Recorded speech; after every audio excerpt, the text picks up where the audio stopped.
what episode was, who knows, whatever episode it was, and we were on July 3rd. And July 3rd, so evidently someone told me later, I think it was Brian that told me later, that I was sitting around, we were talking recently. What's going on, Rusty? Yes, Rusty's calling for a roll call. Let us know if you're out, who's out there. I know it's been a long time. We've been on hiatus. But we were there, and someone told me that I said something about getting bit by a tick when we were outside. And that's exactly what happened. I didn't know it at the time, and I wouldn't know it for like 2 more weeks. But I got bit by a tick. Babesiosis. Babesiosis is a parasite that infects bovines, cows. But it's been around for like 100 years, and it was mainly with cows until 1957 when it finally jumped to humans. And it's very rare. It's very unusual. And Brian's with us too, man. Good to see you, Brian. And we were, yeah, man. I was pretty messed up. Like I was. So it started like I got bit on the 3rd, Friday on the 4th, to my cousin's house, and you know, I felt fairly okay. But by that evening, when they were doing fireworks, I was getting like I was cold, which must have been actually chills. Like I was cold sitting outside. I was like, it was chilly, it was cool, but it wasn't cold. And then by Saturday morning, man, I was just totally laid up. By the 5th of July, I was totally like fever, sweating, just like ill. And it was like that for at least 2 weeks. And every day, it turned out every day was the same. Tony, what's going on, man? Good to see you. Great to be back, finally. And every day was the same. So it was like fever during the day, and then heavy sweating, because, you know, like, you know when you're like ill and you start to like lose your illness and you really sweat, and you're like, okay, I'm on the tail end now. I'm gonna sweat it out, and then I'm gonna be fine later. That happened like during the day, and then would happen again at night. So I would feel like, okay, I'm gonna be done, and then would come back with a raging like passion, the fever, at night, and then man, I'd be soaked. It was terrible, man. And like this happened every day, and it was like, and the only way I could describe it was like Groundhog Day of fever, and it was just misery. It was just constant misery, and you should get the messages.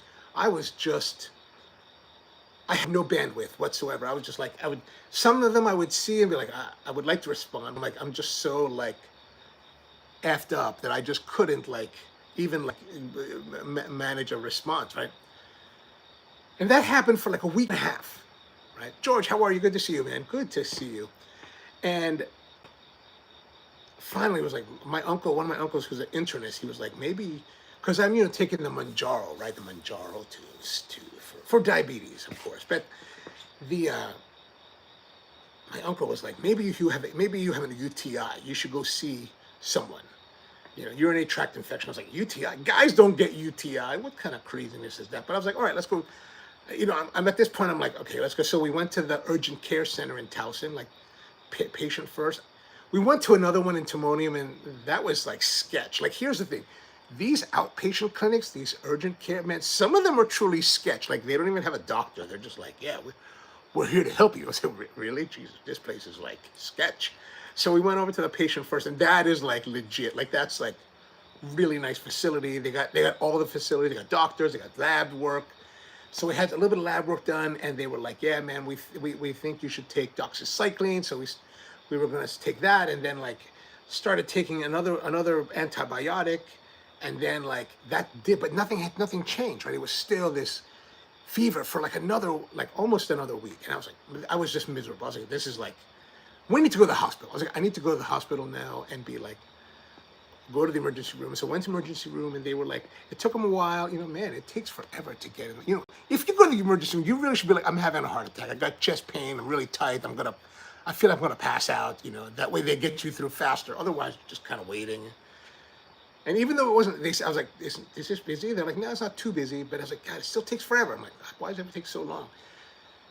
And then finally, they got me in, and then they were like, I had a chair, and with the pit, you know, the pit inside the emergency room where all the patients are, and it was all full, and like they had a chair, so I was sitting in this chair, and then finally they were like, we got a bed open, you want? I was like, hell yeah, I'll take that bed. So I was in the bed, so I'm in the pit, and there's this woman next to me, like she's 64 years old. And it was misery, man. It was misery. Like she's in pain, and like at one point in the middle of the night, the doctor came to see her, and like she was in the hospital for something. I don't know what it was, but it wasn't for what this was about to happen to her. And he's like, we did the tests on your whatever. Maybe they had she had a cyst or something. And man, the guy had to tell her it was like cancerous, and she was so crushed. Like you just hear it in her voice, like she was crushed. And I'm lying there in the dark, and I'm like, fuck. I was like, oh shit, like what would I do? Like I'm in the hospital, and here's this doctor, and he's like, we took a test, and like you have cancer and you're totally hosed. Like I was like, oh my God. It's like, holy God, I'm gonna die here, right? That was like the most poignant moment for me. I was like, wow, this is like I'm still miserable. Like I've got pain in my butt. Like I've got pain. I can't really, I can't walk too well. I can't move too well. I can't think too well. I'm all like sweaty. It's just misery. So finally, after about a day, 24 hours, it being in this pit, which is kind of like being in Darth Vader's like control room. It's like lighting, and like all the nurses are there. They're talking, and all stuff is going on, beeping, and beep beep. All this. How do you sleep? You just don't, because even though it's kind of dark in your curtained off area, their lights are still on. Not like the main lights, but at night it's like the lights are off. But like other people are turning their like reading lights on, and the TVs are running because people want to watch TV. And just like, okay, well, whatever. And so finally, I get a room. They put me on the 7th floor. The room, I'm there for like a few days, for like 5 days. There's no heat. The heat there's no cooling. Like the cooling sucks on this floor. Like I don't know what it is, but this room was hot, like all the time hot. Like it would get a little bit cool, and the nurse was always trying to like fix it. And it was like, God, this is just terrible, right? Just terrible. My nurse was awesome, right? April, she was awesome. Super fit. Like she was super fit. I was like, man, this woman is fit. Like she's tight. Like they wear the scrubs now. They're all tight. Like, man, she's toned. You're like, man, this woman is toned. I was like, wow. Wow. And then they started the battery of tests. It was battery of tests, blood tests daily. All kinds of like whatever, who knows what they're doing. It's like multiple, every few hours there's a blood test or something, and they're checking like platelets are down, like they're like, they think I'm dying or something, and it's like, well, geez, that's really bad. And then like, what else happened? And then, yeah, it's just bad. And then finally, they're doing these tests. CT scan, X-rays, MRIs, and MRIs, man. If you've ever had MRI, if you're not familiar, MRI is magnetic resonance imaging. So it's basically like you sit in this big tube donut, right? And you're on this little like metal bed, and they slide you in, and you're surrounded by this thing and this. And back in the day, the MRI, the top of the MRI tube was like this, right? You're like, God, this is just, for me, it's misery. Like, it's just like, oh my God, man. It's like you're entombed. You're in a tomb, and you're like, and then it's magnetic resonance. So it's like this crazy noise, this bong, bong, bong, bong, and it's super loud. So you're wearing like earmuffs that are trying to keep that out.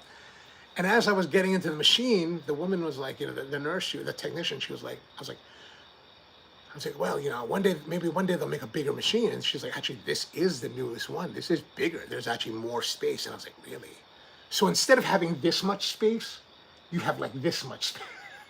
I was like, oh. So I try never to open my eyes, because I'm just like, I'm totally freaked. Like I'm totally freaked out lying in this thing with basically the door of the casket like right here. That just totally freaks me out. So I don't. And then, she was asking me, what kind of music would you like? I said, oh, and she's like, we have this garden music if you want that. We have garden channel. I was like, okay, garden channel. That sounds pleasant. And, it's this pleasant garden channel going on, right? And there's like this dong, dong, dong, dong, dong. And outside, you're like, oh my God, man. What I really should have done is said, do you have like a death metal channel on these headphones? Because that would be more apropos for what's happening. Because then it would be like a big, like multi-dimensional concert in your ears. Because now you've got this like industrial like hell happening around you, where you're trying to listen to this like beautiful, like happy, pleasant, calming music, and it's like, no, this is not, it's not pleasant. It's just not happening, right? So, and then you think you're there for like 10 minutes, okay, 10 minutes, and then after a while I start to sweat, because I'm like, it's cold in there. Like they got the AC running super cold, and man, after a while, man, maybe after half an hour, and I was like, fuck, I'm in here half an hour. Holy God, this is like, Now it's getting difficult. So I was there, I think, for 45 minutes. The last 15 minutes were like, that was difficult. You know, I'm just like, oh my gosh, man, this is just too much for me. And then what else did they give me? They even gave me like a ultrasound. You know, like how they do for pregnant women. Like I'm like, why are you touching on my tummy? Why are you doing that? But basically, what this babesiosis thing did, I started having these pains in my buttocks. Right, my buttocks had like super high. Like I couldn't sit, I couldn't walk. It was terrible. Like I had to like lie down, and that was like the only time that like the pain would be alleviated. And it turns out that this babesiosis gave me splenic infarctions, which is basically blood clots in your spleen, which evidently will translate into pain in your buttocks or your lower back here. And I was like, my God, this is just misery. And so these doctors are taking all these tests. They're test. And they're like, we don't know what's going on with you, man. Like for like days, they have no idea what's happening. They're just trying to figure it out. They're doing tests to try to like cut things down, and to try to like deduction, right? And so finally one day one of the infectious disease docs comes in, and she's a woman, very nice woman, Chinese woman, and my parents are there, my aunt's there, my cousins are here, right? They're sitting around. My mother aunt's there. They're sitting around and talking, and here comes the infectious disease doc, and she's Chinese, so she kind of understands the dynamic of Asian families, right? So it's like, and so we're talking, and she's like, well, we think that what you might have is actually infectious mononucleosis. And I'm like, well, that sucks because I didn't get the benefit of getting it, right? When we were young, you get mono like because you were making out with some skanky girl, right? You're not skanky, What are they? The girls don't know, right? But you're making out with someone, so you got something. Maybe you got the first base, maybe you got the second base, maybe you got the third base, right? You got something, right? It's not like you just got ill for nothing and have to be in the hospital eating ice cream for no reason. You got something, and you got some, you could be sitting around there eating ice cream when you're like, in your teens, you're like, that was a good time. That was a good time. Totally worth it, right? But here I am. No, none of that's happening, right? So I'm like, what? I was like, that sucks. The juice is not worth the squeeze, right? And so, and I'm talking about this in front of my family, so because I don't care, right? I'm like, well, I got nothing to worry about. So finally, the doc, she's a little bit uncomfortable. So she's like, what's up, Steven? She's like, could we talk in private? And I was like, sure. I said, hey, she wants to talk in private. Everybody get out. So I kicked them all out. They all left. And so when they all left, she's all like, is there something, like she's all sensitive. She's like, is there something you might want to talk about with this? And I was like, oh, you mean like a secret lover or something? Like maybe I've got some gay lover or something like that? And I was like, no, I would totally say that in front of them. I have no problem with talking about who I'm like betting with in front of my family. Like I don't care. They already are used to like ridiculousness from me, so it's not like it's gonna be shocking or anything. They're like, yeah. Of course you have mono because you were out making out with some like dirty girls. That's probably what my aunt is thinking. She's all like, my aunt who doesn't approve of my girlfriends. Like I remember this one girl that I dated in high school. Like every time, like our relation was very stressed. At least on my end, because like, Asian aunties, they're just like, they just tell you what they think. They don't give a darn. And every time I would see her, she was like, are you still with that girl? I don't like her. You should leave her. And I was like, oh God, here we go again. So, well, let's get into I know we're talking a lot, but let's get into the coffee. I've got coffee here.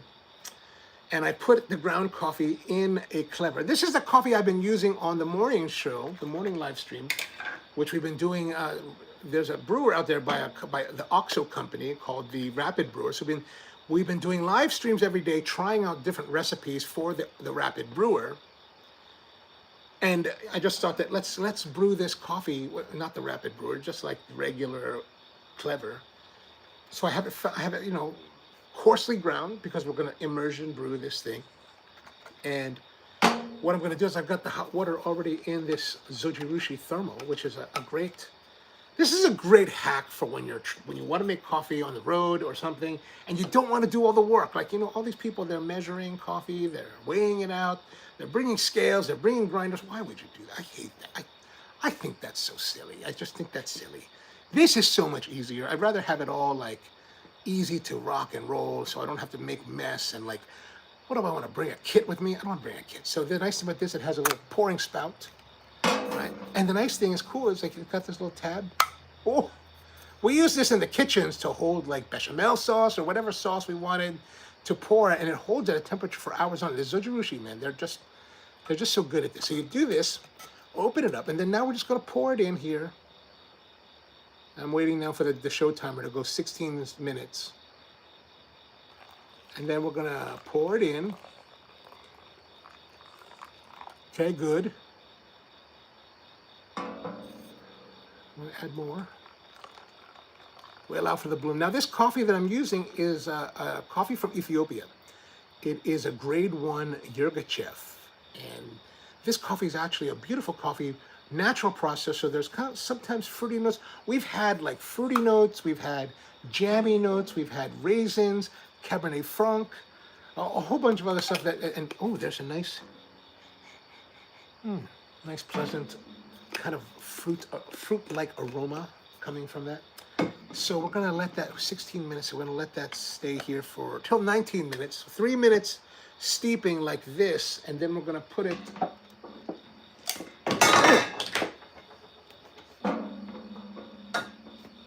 We're gonna put it in our cup, in our mug, this thermal mug again, and this has a valve in the bottom, so you just let it steep, and then you put this on. You put it on top of the cup, and it opens the valve and the liquid flies through. We're using a number 4 milliliter filter, so it filters the coffee and prevents, all the sediments and oils from getting into your cup. So it's a cleaner cup, and it's a nice way to brew. It's really simple. This is actually how I brew coffee when I want to drink coffee, like let's say in the afternoon, I'm all by myself, and I'm like, okay, I need a cake, and I'm gonna have a coffee, and that's usually what I'm gonna have. So we're just gonna wait for that to happen. But like, so she's like, okay, you got mono, and I was like, man, I got mono, great. This is terrible. Tony says, I'm smoking a 7-year-old Avola, covers number 4 Toro with a set of Diet Cherry Pepsi. Excellent. Oh, I'm glad things haven't changed. And what else happened? And so, but at the end of the day, she, later, a few days later, then they did more tests, and they were like, they still are holding to the mononucleosis. I don't know why they're holding on to that. Like, I don't know how I would have contracted that. Like, the only thing, like, I was thinking, I was like, oh my gosh, man, what? Because I was at my cousin's house, right? And so my cousin, of course, her daughters are now one daughter was a senior, and the older daughter's in college. And so, like, all their friends are there eating, and everyone's eating and sharing, just eating out of the same, like, from the same buffet line. And I'm thinking, man, could I have gotten, like, could that have transferred that way? Like, that would be, because I was on the 4th of July with, around all these young people. And I'm like, man, is that where I contracted, like, mononucleosis? Still, no enjoyment. No benefit is what I'm saying, right? So, all right, all right, so 3 minutes are up. So we're gonna take this now, it's 3 minutes, and we're going to put this on here, and it's gonna flow through, and it's gonna take, maybe about 30 to 45 seconds for it to flow through, and that's gonna give us a total brew time of 3 minutes, 3.5 to 4 minutes or so, and that's kind of what we want. That's kind of the ideal brew time for most any coffee when you're trying to get good extraction out of it. It's like 20 seconds. Okay, that's fine. And now we've got a full cup here. Put this aside. And the nice thing when you're finished using it, it's all contained in the filter. You just kind of toss it into your trash, rinse it in the sink, and then put it on the drying rack, and you're done. It's really, really easy. You can wash it if you want, like, with soap and water. Or you don't even need to put it in the dishwasher. Now this one, if I took it off, you can kind of see it here. It's a bit brown. It's all stained. I never really tried to clean it heavily. This is actually one of the ones we used at Spro, so it's seen many thousands, tens of thousands of cups, and it works still well. Like, I'll take all the old ones and use them in my personal world. Okay, so let's have a taste of the coffee. The coffee's gonna be pretty hot at this point.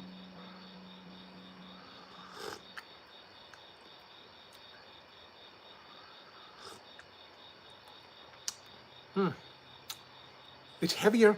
deeper than what we've been making on the morning show. It doesn't have that. It's interesting. It doesn't have the clarity that we have from these other brew methods.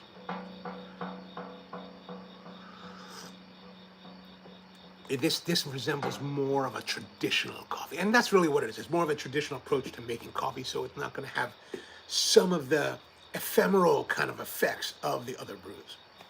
All right. But anyway, so they did all this testing. They found that I had babesiosis, and then they started hitting me with a lot of like treatment for that, and you know, a lot of antibiotics, like 4 different types of antibiotics at some point. And then blood thinners, because they've got to try to get rid of these blood clots and remove me from some of the medicines that I was on, like some of the other blood thinning agents. Tonight's reunion show is still brought to you by Festool. Yes, sir.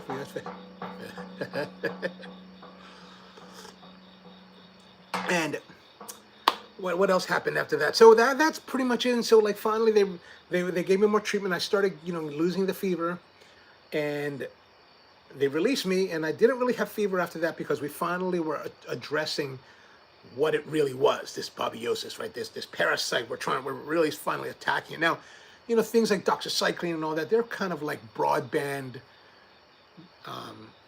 antibiotics, right? You're basically kind of carpet bombing your body with this, which is probably not the best way. So I started eating more yogurt and things to, like probiotic kind of things to encourage the reforestation of the flora in the gullet too. But man, I was all messed up. Like I was super messed up until like maybe 2 weeks ago. I was pretty messed up. Like I came back home and I was like, I just basically laid in a couch like all the time. A couch that's kind of smelly now. I gotta like steam clean. It's really bad. But yeah, now we're getting much better, almost to 100%. And yeah, so finally thought, well, let's return with the live stream tonight and bring back the cigars. So let's talk a little bit about the cigars. The cigar for tonight was actually given to me by a good friend of mine, Marvin Chang. Now, Marvin, you might have heard me mention him in the past. Marvin, I've known I've known him since like the early to mid 90s, maybe more of the mid 90s. Yeah, 1992, 95, 94. 94 or so, when we were all young and just, you know, getting rolling, and Marvin was an aspiring like wine guy. Now he's a sommelier expert and an expert in all things gourmet, a true gourmand, right? And he runs I don't know, he has got to run it by now. He runs a company called Arfield Wine Company, or he's a major player at Arfield Wine Company. Arfield Wine Company was an independent wine company in Honolulu that sold cigars and sold a lot of like nice quality charcuteries and cheeses and all that kind of luxury kind of foods. And eventually the local grocery chain Foodland bought them out, and you know, Richard Field sold out, and I guess he got paid. I don't think he's involved anymore, and I think Marvin runs the show now. I mean, we're of that age where we would be running the show, so he runs the show now, and I think, and yeah, so he's got great taste in cigars. In fact, he was the guy that introduced me to Tatuaje. And this is actually one of the Tatuaje shirts. This is the 6th year of the Saints and Sinners with the Jason Nass. So in Christmas of 2004, I was in Honolulu, and we were I was staying at my friend Frank's house, and so we would smoke cigars on his veranda pretty much all day long. Definitely at night. So one night Marvin comes over and he's like, "Hey, I got this new cigar from this new company that I'm joining." And I think he was like the 6th account in America at the time. It's called Tatuaje, and we tried it. He brought us the Kohonu, and I was like, man, this is delicious. This is like, because you know, back then it was like, this is 2004, so maybe we were smoking like Paul Gamirians, which is a great cigar, but we had come from the era of like, you know, Padron and Fuente being the higher, like the more esoteric brands. Now here's this Tatuaje, which is like, what is this guy? Who is this guy? What is going on with this mystery, like this kind of crazy tasting cigar that's so different than everything else?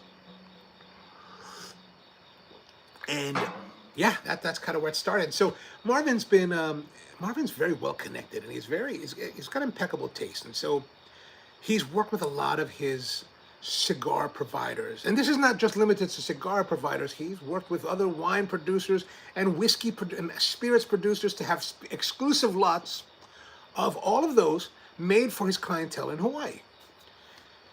So these guys, even Pete's made, like, you might have heard this Tatuai cigar called the Musubi, and the Musubi was actually made for a guy's wedding cigar, and then they eventually made it into a release cigar. But one of the more celebrated cigars was the T110, which is a Tatuai cigar, and that was actually developed specifically for Marvin. And it was really, I've actually never had one.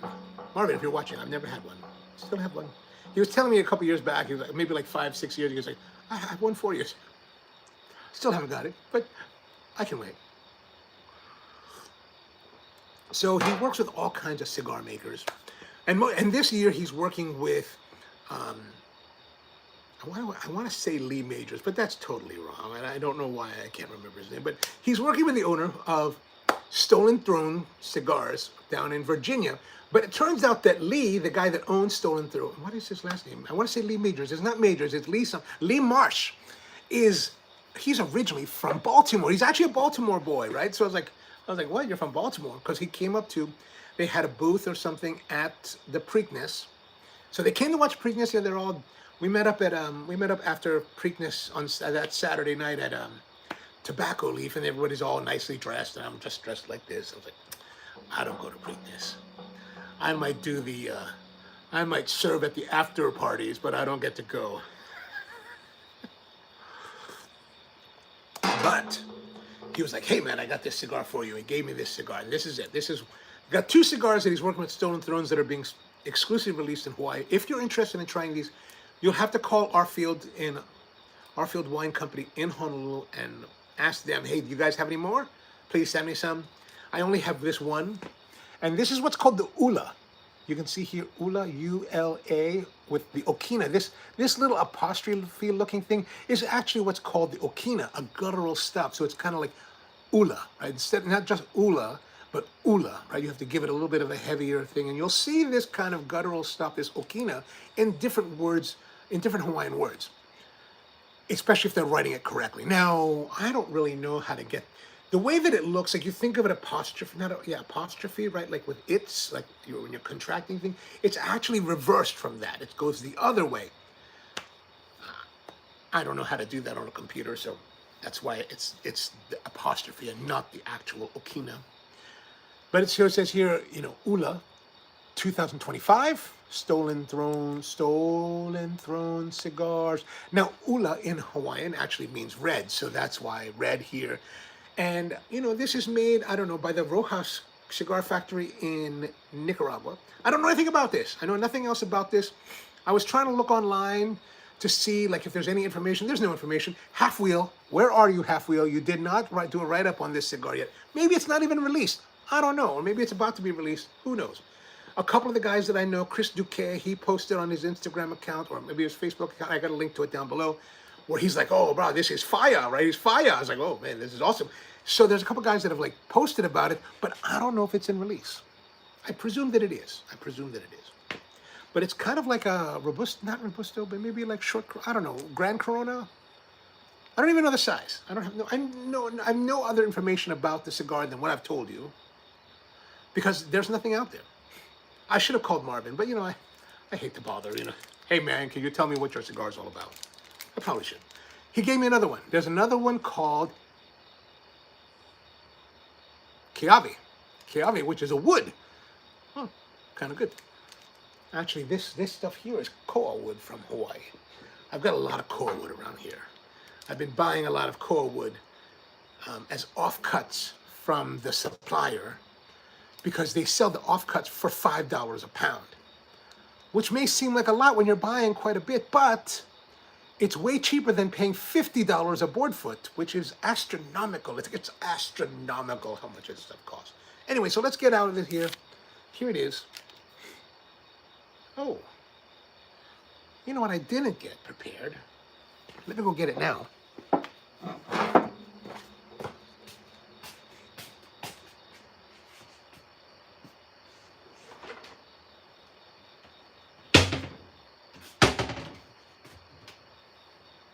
Problem is, I don't know where I put it.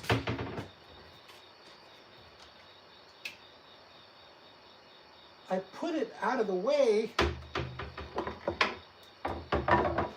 so that it would be safe, and then I could come, oh, there it is.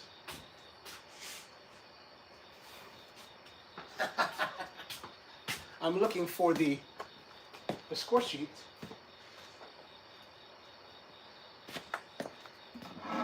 All right. Gosh, it's been so long since I've done this. It's like, so fairly, you know, good medium color, I would say. All right, look at that nice color. Oh, man, there's a beautifully rich aroma. Wow, kind of light manure, light barnyard, but really kind of that rich tobacco. Like, I think we all share in taste a lot of things, and I think what I'm perceiving of this very rich tobacco nose is something that I think everyone here would really enjoy. Like, I think if any of you smelled this, it's got that really nice rich tobacco. It's not bright, it's not like heavy manure, it's not heavy barnyard, it's just kind of like, man, like a beautiful in between. Like, wow, that's, all right, I like that a lot. In fact, we have to give that, man, I'm going to give that a very nice mark on that, because that's beautifully high. Okay, so we're going to cut the cigar. I mean, everything, and it's beautifully well, the wrapper is super silky and smooth. Look at the cap. The cap is really nice. Like, look at, ooh, this is almost like wrapper perfection here. Like, there's no veininess. Like, look, it's super smooth. Like, look at that. Like, this is like, I don't know what kind of specification that that Marvin put on Lee, and then they put that on in turn on the Rojas family. But man, this has got to be the prettiest Stolen Throne I've ever seen. Like, I've smoked a lot of Stolen Thrones over the years. You know, the Crook of the Crown, the silvery label one, and then the third release. All very nice cigars, like especially the Crook of the Crown. When that first came out, I was like, an unbelievable cigar, right? Especially for the price point and from a small, tiny, like, you know, retailer making cigars. And now to this is just, wow, this is truly what I would say is gorgeous in the wrapper world. Like, that's just gorgeous.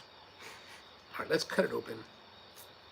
Now, one of the things that I have experienced with Stolen Thrones is a bit of inconsistency, right? Like, so Stolen Thrones came out, I think, what, 2018? Tony, you'll know when it came out. But whatever they came out, man, gangbusters, beautiful cigars. Like, oh my God, so rich, so delicious, chocolate, and all these things. You're just like, my God, I got to get more. So they blew through that. Whatever production they did, they blew through it, and they came back out in February. I think it was February 2018, they finally released again. Whatever it was a February, and Raul had them. So I went down and I picked up a bundle of 20. I was like, I got it. A bundle. This is going to be amazing. Started smoking them. Terrible. Just not hollow. Like, nothing like the cigar that I had expected, right? So the first couple cigars I smoked, I was like, man, these are not very good. So I waited a couple months, or maybe a few weeks, tried again. A few more weeks, tried again. And I smoked through that year this bundle from February to November. By the time November came around, I was down to the last 2 cigars of the bundle. And I had, like, those 18 cigars were just, they were probably fine. But after the original Crook of the Crown, you're like, oh my God, amazing. These were nothing like that. They were totally like letdowns. You're like, oh God, why did I spend all this money on this? What a waste. What a waste. Totally wasted 18 cigars. The last 2, and I think it's maybe it got to the aging that it needed or whatever it was, but those last 2 were returned. They returned to form, and it was like, oh, it was like gangbusters. Like, oh my God. Like, you're just smoking them away, and then suddenly you're like, I only got 1 more, and you're like, I can't help myself, and you're smoking, and you're like, I have no more, and I'm totally lost in the world. It was really distressing, distressing, distressing. So I've been reluctant to buy their bundles ever since because, you know, I was like, I don't want to buy a bundle and then have to suffer through almost all of it in order to get the two that are good. I'll just buy them one at a time now whenever I have them. But that, I don't know how that applies to this. This looks, I mean, look at it, looks, you know, Marvin's got a pretty high reputation in the business. So if they're making a cigar for him, like let's say the Rojas family that are making the cigars for Lee, and they know it's from Marvin, I'm sure they're gonna do, I'm gonna bet they're gonna do good effort because they wanna make sure that, you know,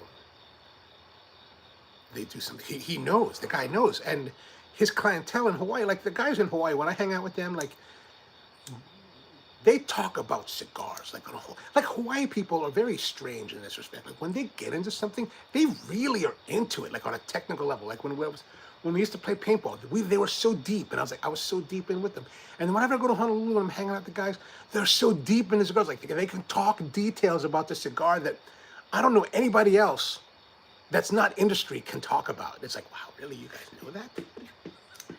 Like, you know, the aviso, you're like, this is the viso and whatever. I don't even know what they're talking about half the time, right? So, all right, we're gonna cut this with the cheapo cutter. This is a cheapo cutter from Faders. No longer in existence, but like the cheapo Davidoff knockoff. Oh, nice cut. What do you think about that? Oh, a little bit off. I'm a little bit. Wow. Easy draw. Nice resistance, right? There's good pull on the draw. But one of the things that I just noticed on that draw was a distinct sweetness on the tongue. Like, well, that was really nice. Okay.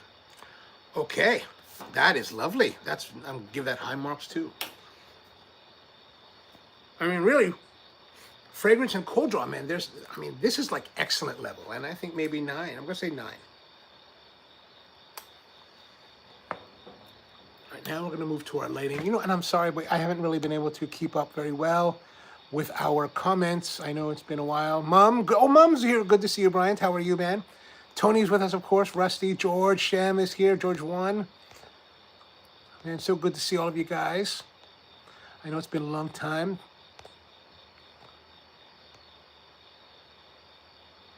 Oh yeah, Tony replaced his phone.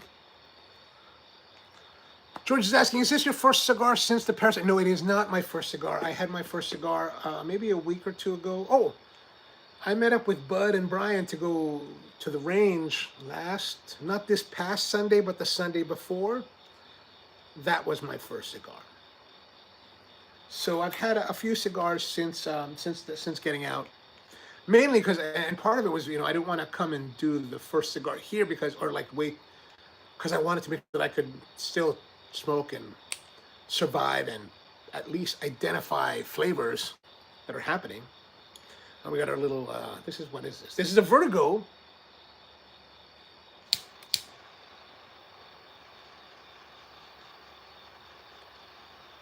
I'll light it up.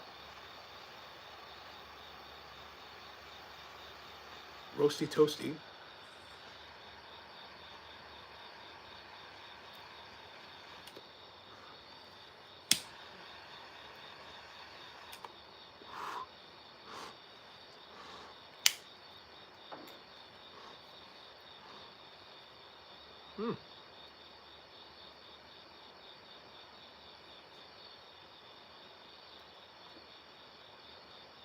What am I tasting here?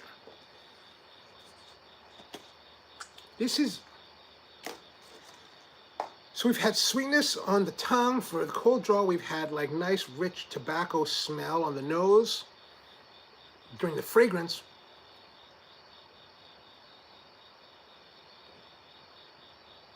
And I think I would say that we're getting rich tobacco just on the palate in general. So you know, if you guys ever follow on Facebook, Skip Martin of Roma Craft, one of Skip's peeves is, you know, all of this flowery descriptions for cigars. He's always like, it tastes like good tobacco. Like, I don't know why I gets upset about that. But anyway, this is probably more along that line. Like, it's got really lovely tobacco flavor and character.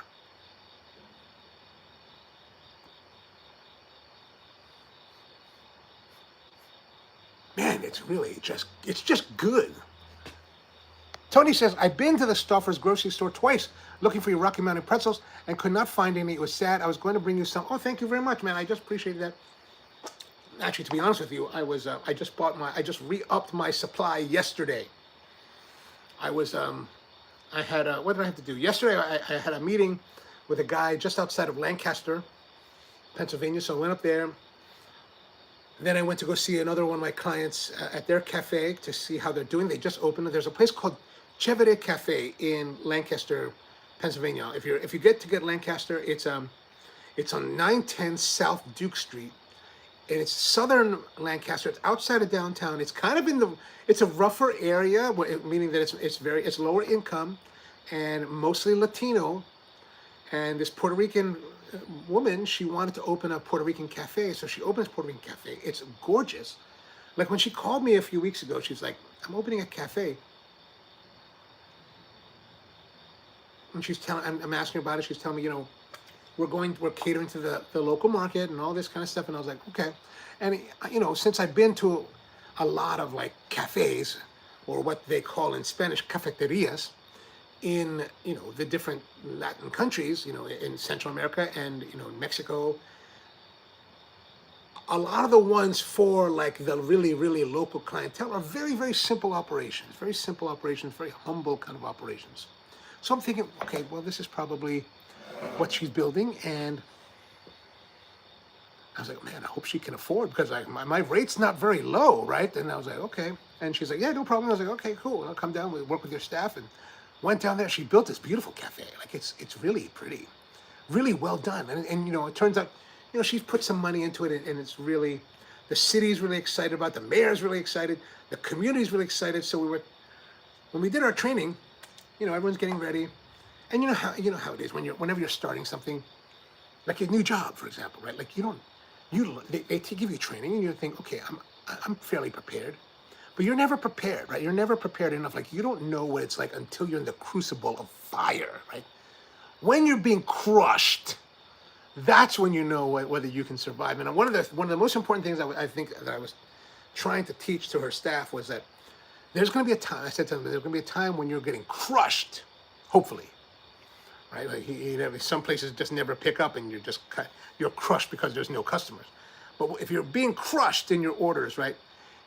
I said, you know, I told the staff, like, the reaction originally is to go faster. Like, I gotta hurry up, right? And like, you're starting to put stuff wherever you go. Like, we have this thing in restaurants, and we would teach at Spro's, called mise en place. Everything has their place. Everything has a home position, right? Like, this cup will sit in a certain position, and it should always go back to that position. No matter how crushed you are and you just want to drop it right in front of you, out of your way, you need to put it back where it is, right? Otherwise, everything just goes to hell, right? It just gets worse. It just compounds and gets worse. And so, one of the things is, like, I would try to teach them is that when you get in the weeds, and you're going to get in the weeds, and you're going to get hosed, you'll be totally screwed. When that happens, stop. Take a moment, stop, regroup, think, slow down, right? Rusty, I think you'll agree with me. Slow down, like, become more deliberate in your actions. And I hope that lesson translated into their minds, because, man, when I arrived there yesterday, they were getting crushed. I was like, oh my gosh, there's so many people here. I was like, holy smokes. And it's really interesting, because you can see that in this community, this lower income community, there's a demand for that. There's a pent up demand for places like this, spaces for them, spaces catering to their taste. And they've got a full kitchen, like, so they can make all kinds of great food. And the chef that's there, man, she's excellent. Like, she made us a spread when we were training. Like, I was like, oh my God, what is this crazy, like, good Puerto Rican food? Like, I've never really had Puerto Rican, because we don't really have any Puerto Ricans here. So Like they have like fried empanadas, the beef empanadas. Oh my God, man. Reminds me of the days when I used to work in New York City, and we were working on a movie in Tribeca, and I was staying at a place in the Lower East Side. I would walk by the Manhattan Bridge from the Lower East Side all the way to Tribeca to the office, and there was this Dominican bakery in the neighborhood. I would stop in the Dominican bakery, get me a beef empanada, fried empanada with sweet coffee. Oh my God, man. Sweet café con leche. Super, super delicious. So it's kind of like that.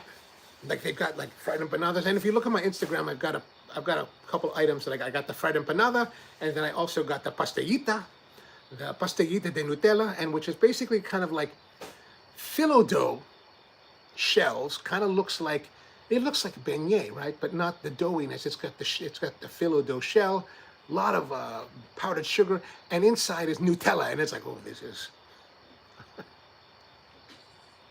very good. It's called Chevere, Chevre Cafe, 910 South Duke Street. All the coffees they have are from Puerto Rico. They work with a farmer in Puerto Rico who roasts the coffee for them, which may not necessarily be the best thing. Like when we were trading, you know, they had a couple of different batches from different dates. The roast profiles are a little bit different, a little bit off. So, you know, it's...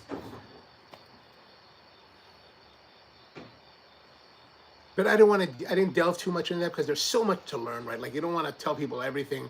It's kind of like trying to drink from a fire hose. It's so much information. So everything is baby steps, right? Baby steps along the way.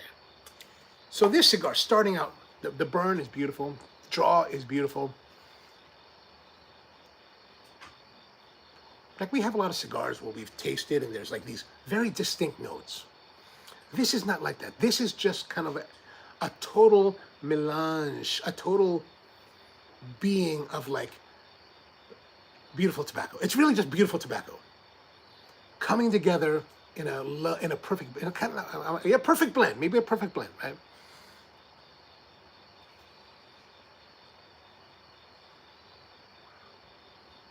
Now you might be thinking, like, oh, you know, you've been ill all this time, and what are you talking about? Like I'll tell you, the cigars that I've been smoking these past week and a half or so, I started off with the Flor de Selva 20th anniversary Corona that I picked up, and that was, I was thinking about, at one point I was thinking about using that in the show, and I'm glad I didn't because it really was just very, for a 20th anniversary cigar, it was very disappointing. Like, if this is how you celebrate your 20th anniversary, it's very, very nondescript, very light, very not so great. Like I was really disappointed. But since then, it's been mostly Roma Craft, La Maestranza, Castillito Murcias, and then 20th anniversary Tatuajes. And oh, I don't know if Dave Knopf is watching, but Dave, if you're out there, man, Dave gave me a box a while back, months and months and months ago, of this El Triunfador. And El Triunfador is a very rare brand that Pete Johnson made of Tatuaya. And it was really, I think, only Lanceros, right? Because the band says Lanceros, but the shape is like this. And he was like, when he gave it to me, he was like, put this over in your humidor and let it sit for a few months to, like, I don't know if he was saying age or just let it. The cigars were made in 2024. And I don't know what cigar this is, but man, it is hella good. Like, it is like, oh. Like, I need to, like, I have to be careful. It's like I will plow through this box in, like, no time, because it's very, very good.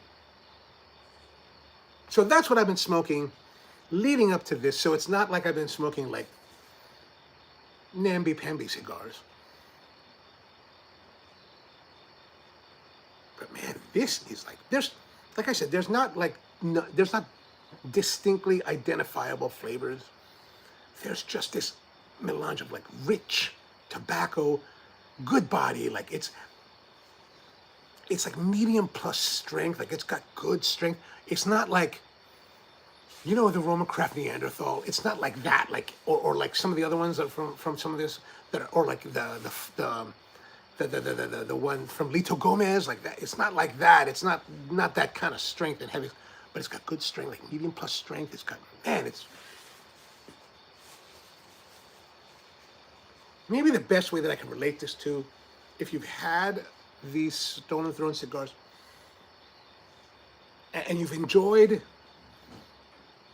the Crook of the Crown Robusto, this is like, it's like Crook of the Crown is, like Crook of the Crown and Robusto is good. Like, you're like, ah, that's good, I could eat, I could smoke that. This is like 3 steps above that.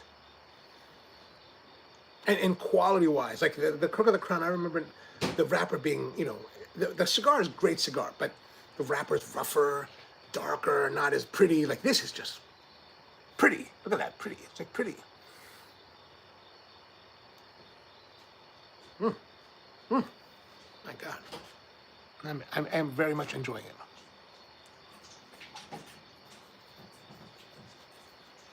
Rusty says the Virgo lighters are underrated. Good quality for. I agree. Like, I've had this. I don't know how long I've had it. I don't know how I got it.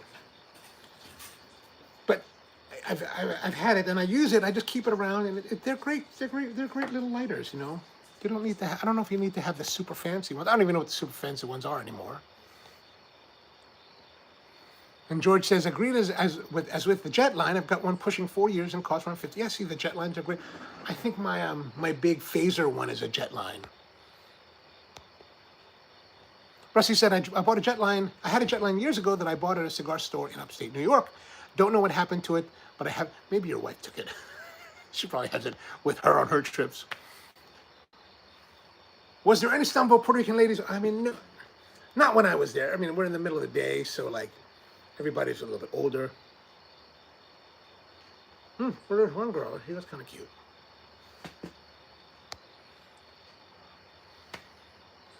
But yeah, so okay, this is a very easy smoking cigar.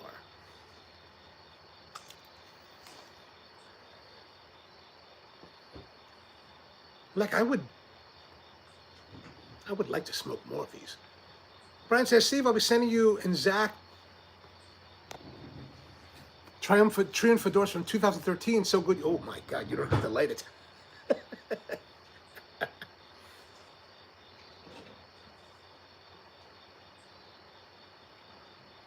Yeah, am I right? Is that correct? Like, Triumphadors were only Lancero? Is that correct? Did they have other sizes? Like, the one that I have is kind of like this size. And I was hanging out with Cirillo the other day because he was in town over the weekend for Labor Day.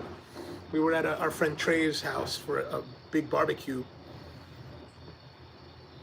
You know, when you go to an African-American barbecue, man, it is or a cookout, it is a cookout. Like, man, it was like, wow, this place is crazy.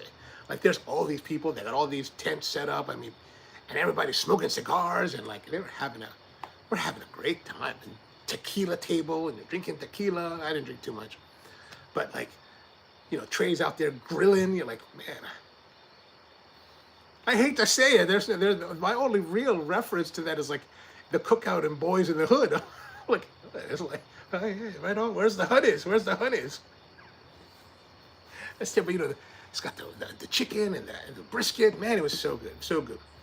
The beans, like the beans that Trey made, like the baked beans, man. Like, I went back to get a second round, and I was literally scraping the hotel pan because it was all gone. And I'm like, man, I'm just gonna scrape it and put it in a cup and see whatever I could get. I had like maybe three spoonfuls. They also had fried empanadas, deviled eggs, potato salad. What else they made? Fried whiting, fried chicken, barbecued chicken, smoked brisket, and hot dogs and hamburgers for the kids. Man, it was a hell of a spread.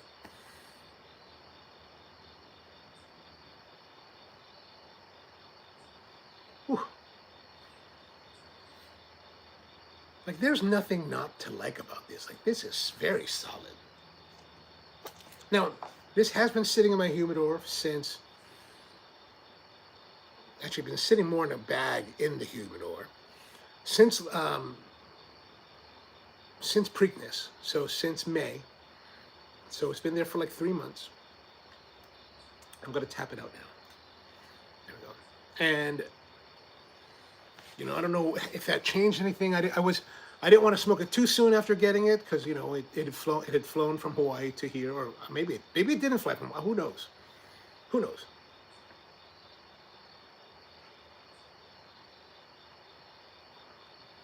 But I am certainly liking it. Like everything about like we're talking like good flavor, good body, good strength, like plus, medium plus strength. Everything is rich. Everything is rich. Everything is full. Everything is thick. But just that last puff right there, God, super smooth, like super smooth.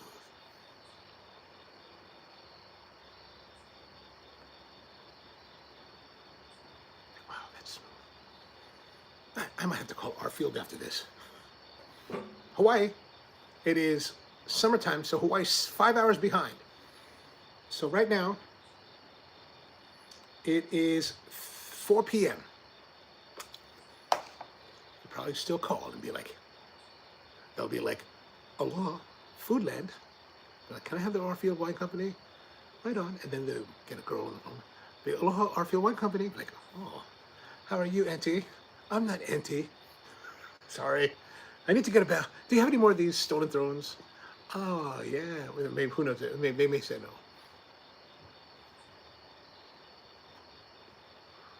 Oof. My goodness.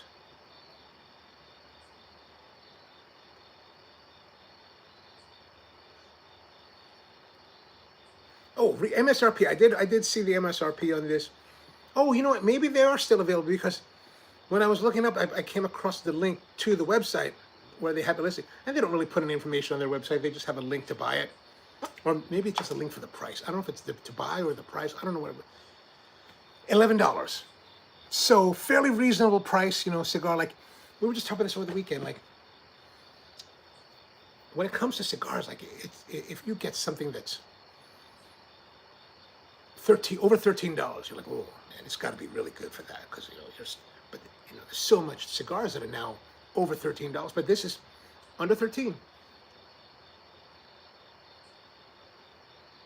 Okay, one thing I feel like right that puff right here, a little bit warmer. So maybe I'm pulling on it too much. So we're gonna put this down for a few moments, let it relax, let it cool. How's our coffee doing? I left the lid off for a long time, so it's a little bit cooler than it would have been. But actually really nice, really nice. Whew. Man. So what's been going on with you guys? What's been happening in the last 8 weeks, 10 weeks that I've been away? What's been happening? Oh, speaking of which, one thing, since George is not with us today, it is Thursday and football season has begun since it's September, which means that George is hosting the football night at Capitol. And I'm pretty sure George has come back to the world because he was away, because he was out of the cigar scene for a bit because he had some procedures done and he's good to go now. And he's having a 70th birthday party. So 70th birthday. So on September 25th, we will not be. I don't think we'll do a live stream September 25th because we're going to be down at Capitol Cigar celebrating George's 70th birthday. So all of you are welcome, more than encouraged to come if you can. Come down Thursday, September 25th to Capitol, starting at 5 p.m. forward, or maybe 3 p.m. Whatever time you come is fine. And we'll be there, hanging out, celebrating his birthday. I don't know what the plan is. He just made. We messaged the other day, and he was like, or last week, and he's like, make sure you let the guys know, the 25th, come down. So I was like, all right, come down.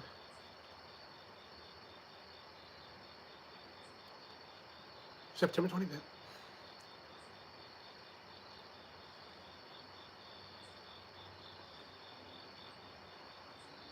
Man, we got a stall in that. Rusty says, I wish I could. I know, unfortunately, it is a Thursday night, which for a lot of people it does make it very difficult. Because he told me the date, and I was like, okay, cool, I'll be there. And I didn't even think about I didn't know what the date was, and I looked it up. I was like, That's a Thursday, not a Saturday. What is up with that? But I guess that's his actual birthday. I think. I'm guessing that's why.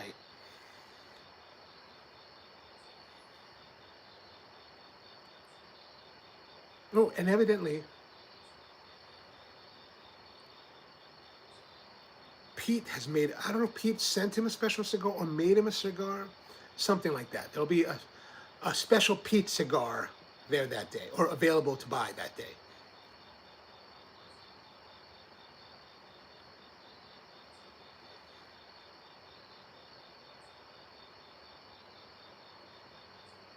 Oh yeah, how's school treating you both?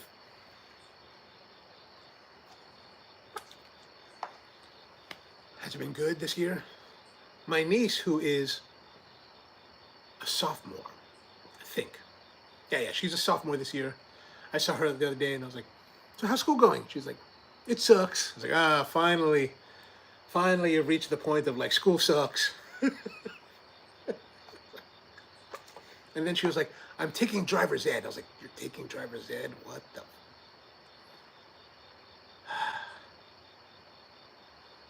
You were so small at one point. And, now I'm coming to the point of like having to come to terms with like, she's getting older, right? So,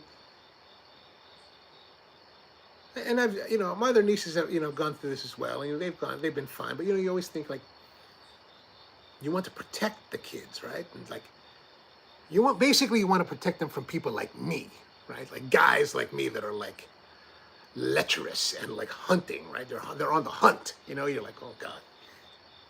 But like when I've been thinking about this for the last couple of years, like when I was in 7th grade or 8th grade, my cousins and I would talk and be like, yeah, we want to meet some girls, man. We meet some girls. Like, we're already thinking about girls. Not even high school, we're thinking about girls. So I'm sure, and the only thing I can think about is that her and her friends have got to talk about guys at some point. Like, they're not dating anyone. They're not that interested. I guess guys are stupid. Like, and guys are stupid, right? Which is why I do believe men should date younger women, because, the maturity level tends to level out rather than, be like, if you're the same age, she's like, you're 20 and she's like 25 in her mind and you're still like 14.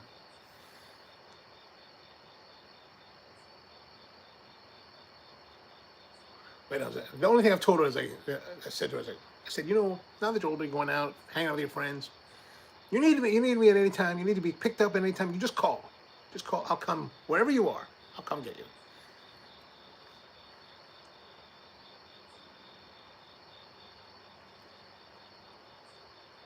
Because, guys, there are some serious fuckers out there. And they should be crushed. And I don't want to get involved because, I just want to crush them. Like, I'm really bad at that. Like, I'm just bad at, like, not wanting to crush guys. Like, it's terrible. Like, I remember when my niece was, like, maybe, like, 5 years old. Like, we were at this playground and, like, this kid kept bothering her and she was, like, trying to get away from it, just kind of scared him. And so finally I was like, you need to stop. And I got in the kid's face and, like, I was obviously the bad guy in the situation because, but I was like, man, I can't help it. I can't help it. It's terrible.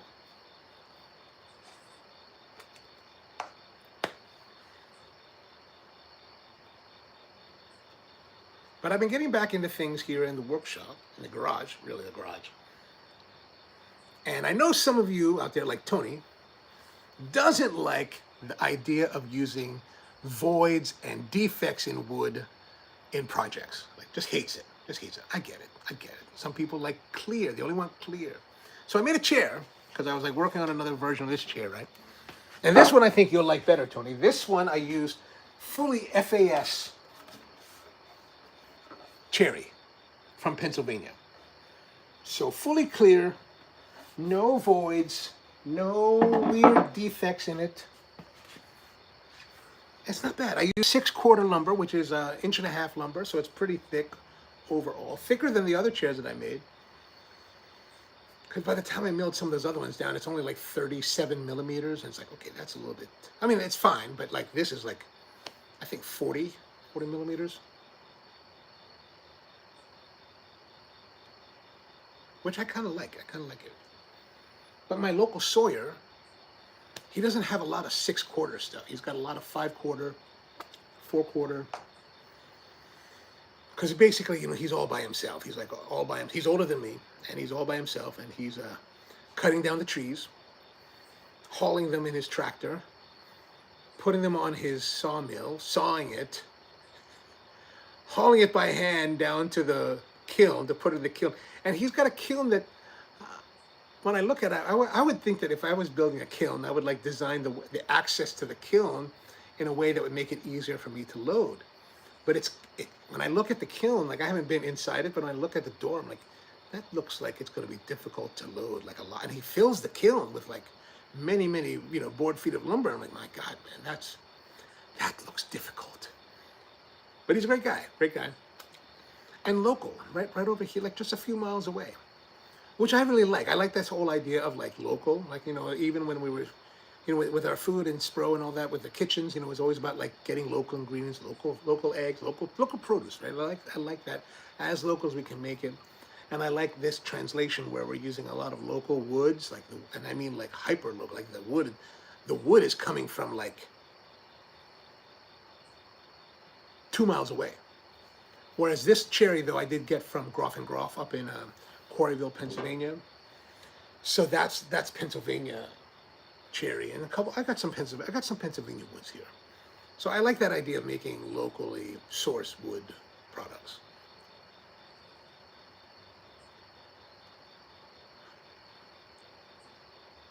And you know, those of you, if you're interested in like the wood thing, like one of the things I'm working on a video right now for the other channel. I have this other channel where I've been doing like tool videos, right? And there's this particular tool that Festool makes called the Rotex sander, and it's a gear-driven sander, right? So it does random orbit, but then you switch the mode, and it locks into a gear mode, so it's like fully gear-driven, so it's super aggressive. And I saw this video that this guy Larry Smith made like 12 years ago, using the Festool Rotex, and he's like, you can do rough to finish sanding and polishing with the Rotex mode. Because everybody that talks about Rotexes, they talk about it just being for rough, hogging out material. They don't talk about finish sanding. And I'm watching this guy do this video, and I was like, oh my God, man, that's amazing. Like, it's so fast. Like, it's super fast. So I decided to make a video to recreate that and then compare it to the Bosch version of the Rotex. And this one is this is the one from Festool. And so I took this piece of walnut, this 4/4 walnut, which you can see here, the grain is really rough sawn, right? It's all rough, right? You can see the roughness, right? And by using the Rotex, in the Rotex mode, and sanding through the grits from 60 to 80, no, I went 40, 60, 80, 120, 180, 240, 320, 500, and then 800 grit, right? So really super fine. And man, and then I put a little bit of finish on it. Look at that, dude. It is super, like it's super fast, and it does it really fast, right? It's really like an incredible time saver, and that's just beautiful, man. Let's just look at that. And then the Bosch, same thing with the Bosch, right? This is the Bosch piece. Again, rough sawn. This is actually the same piece, right? If you look, and then here's the finished piece, right? And it's actually, these pieces actually are cut from the same, because they actually go together like that. Right, look at that.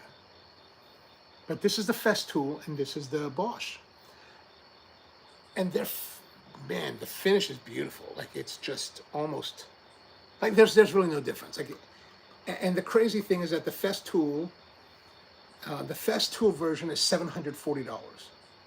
If you bought it new today, you'd be $740. Or actually, in 2 weeks, or next week maybe, they're releasing their 100th anniversary version of the Festool Rotex, which is just in a different box, just a blue box rather than a white one. And they've lowered the price by $50 just for that model. So you can get it for like $689 or something like that. So not cheap, but definitely cheaper. Whereas this one, if you paid full price, the Bosch is $350. But man, the results are pretty much equal. And The way that they work is pretty much equal. The dust collection on both is pretty much equal. It's really an amazing sander. Both of them are amazing sanders. So if you're thinking about something, if you want to do sanding and you hate sanding, that's a potential solution for you.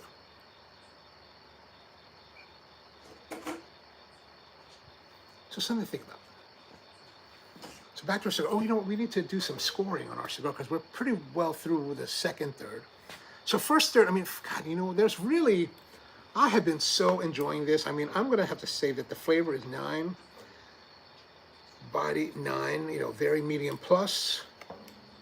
And the quality of the, it's just super nice. Super, super nice. Like, excellent. That's the only thing I can say about it.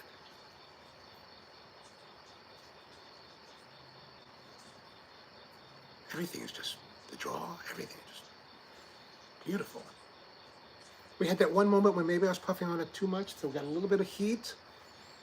Haven't had that since that one puff.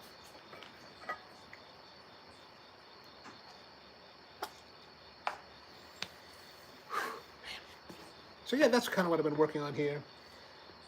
I was trying to make some cutting boards because I got all these offcuts, and I have some of the pieces that I put together. So I'm working on that. Like, you get all these pieces, right? You're trying to make them all work, and I'm putting them together. And you think cutting boards, they should be pretty simple, pretty easy stuff. And I'm looking at them the other day, and I was like, God, I feel like very uncreative. Like I have no talent for this whatsoever because I just can't figure it out. And I was just so irritated. I was like, I'm done. I just walked away from it. And I was talking with Matt about it, and I was like, man, I just can't figure it out. Like, it just totally and he's like, man, I said, when I do it, I don't even think about it. I just slap it together and done. And I was like, okay, maybe that's good. And I was talking to another friend of mine, Kevin, and I was like, yeah, I can't figure it. I can't feel it. I can't. He's like, dude, it will look different once you plane it down. And I was like, oh, because all the levels are different. I was like, fine. So I just kind of went back and I was like, put together, just whatever. And this is what I came up with. Now, there's nothing really special about these. I don't think they're just kind of like offcuts that I glued together. So like here, this one, little tiny board, hard maple, walnut, cherry, and that's all they are. That's all there is. This is another one using small, thinner cuts. See, like I said, so they have to be trimmed off. This one, another one, and then a bigger piece using the bigger pieces. Like that. So that'll be, squared off, and so it's a longer rectangle. Whenever that gets, who knows when that's going to happen. Like it's been sitting here for 2 days now.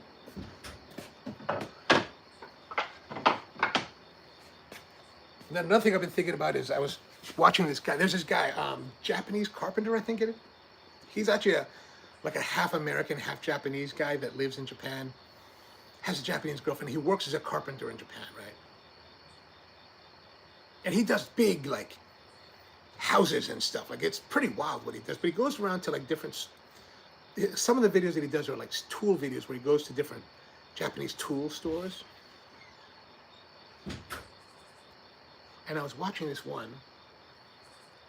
and he's showing this hammer, this mallet. And I was like, ooh, that mallet is really different than the mallet. It's really thin. So I was like, oh, man, I've got some... I have some white oak. So I think this piece. This is a 180-year-old white oak from Matt's property, actually. This is what I'm using. This is an offcut from the pieces that we're using for the bar at the new shop. And I just had this lying around. I was like thinking about this hammer, and I was like, or this mallet. I was like, ooh, this piece could work, right? Imagine like the mallet being cut out here like this. So, that's where that is.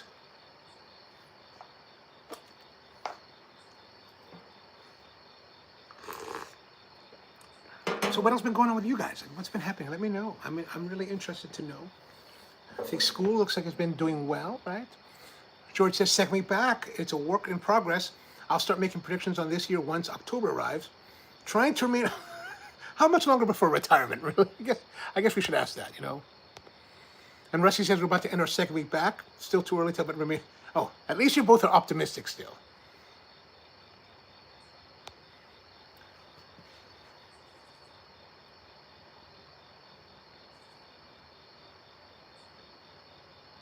And Stephen, how are things in Phoenix? Like is it like here today? It's fairly cool right now. We had some rains. I was actually thinking about doing this episode outside by a fire. And like, you know, we did a lot of episodes from the fire pit with the chimenea, which is actually right by where I got the tick. And last summer I did get some ticks on me and I was able to find them. This time I didn't check. I didn't check at all. So that's part of the issue that I got bit. But what I've been doing since this past winter, I have this like medium-sized Weber kettle grill.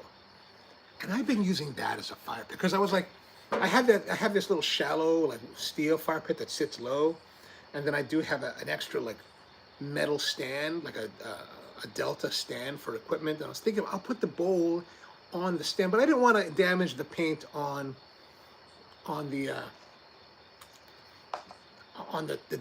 Delta stand because the Delta stand is still in great shape. And I was like, oh, I don't want to like damage it. And then I looked at the grill and I was like, the grill will work, right? Because one of the things that I don't like about fires and fire pits is that, you know, the fire pit's fairly low. And, you know, we're all sitting there having a fire, enjoying the fire. And, you know, we like to build big fires with a lot of heat. And the problem for me that I don't really like is that, you know, we're sitting. And, you know, the mechanics of sitting is that torso's back here, your legs are forward, your feet, your knees and shins are forward of your body, which means that they're getting all the heat. So you will have to, you know, your legs are burning, so you have to back up, and so that your legs are outside of the infrared zone. So your legs are fine, but your torso is like still further out, so you're like colder. So I always wanted to build one that was raised higher, so you just get the heat on the torso, right? And you save your shins. The kettle does that, like just naturally, because it's higher and you're sitting there. So I sit there now and I build a fire in the kettle, and the kettle is, like these Weber kettles are awesome. Like they just don't like, you'd think that out with this heat that you're burning, that's much hotter than I think than like a charcoal fire. Like, I mean, I'll get this thing raging with like hardwoods. There's no peeling of the paint, like it's still in great shape. I was like, wow, this is really amazing. So if you're thinking about a fire pit, Weber kettle. And Weber kettles, of course, are more expensive than other like grills, but I gotta say the quality of Weber is. I'm lucky I got this Weber because one of my staff had it, and then she moved to Boston, so she like gave it to me. She's like, I can't take it with me, so I'm just gonna leave it here with you. I was like, fine. And I've been using Weber kettles now for a couple of years. Since she gave, like maybe, she probably gave that to me like 5, 6, 7 years ago now. And I've used it as a kettle and as a grill. And then my friend Matt, he gave me this, there's that huge one, the huge like Weber kettle, the one that costs like $700, $800, that has the gas assist. So it's got like a little 1-pound propane tank you screw into it. And it's got this stem that goes underneath your bottom grate.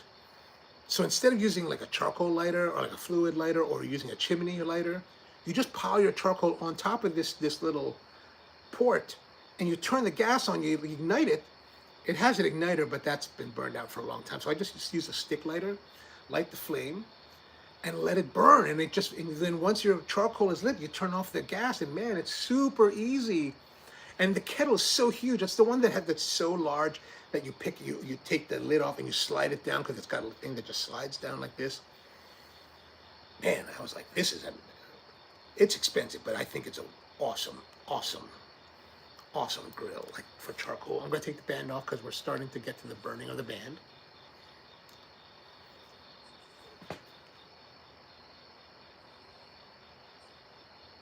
Tony says, probably with the ticks, best to stay inside. The nice thing is that we're so far here, outside the garage doors, from the tick zone that I haven't had any ticks. And I've been doing this for like months. So that's a positive. Then Stephen says, monsoon weather rolls in nightly this time of year, and if lucky, it rains. Oh, nice. Yeah, we have some rain here today. Not too heavy. There was a little bit of lightning earlier, like where I am. Maybe it's been heavier in other parts of the area, but where I am, it hasn't been too heavy. It's just been Nice steady rain. Not, I think it's not raining now. I think we're cleared up. George says, I got drenched today during dismissal while directing traffic. Oh, man, not exactly. Steven says, currently 95, breezy, and that's nice. Oh, that's nice. Daytimes are still over 100. But it's a dry heat, right? Dry heat. Tony says, that would be the Weber Ranch kettle. Ah, okay, that's what it's called. It's, if you have the means, I highly recommend it. And then my friend Trey, when we were at his barbecue, he has a master-built grill, which is you can smoke with it, like he smoked with the brisket with it for like 27 hours, but it's a charcoal-driven grill that is what they call a gravity-fed grill. So you can imagine the grill, right? The grill is here, and then there's this big like metal box on the side. It's a tall box, like it's a tall grill with a tall box.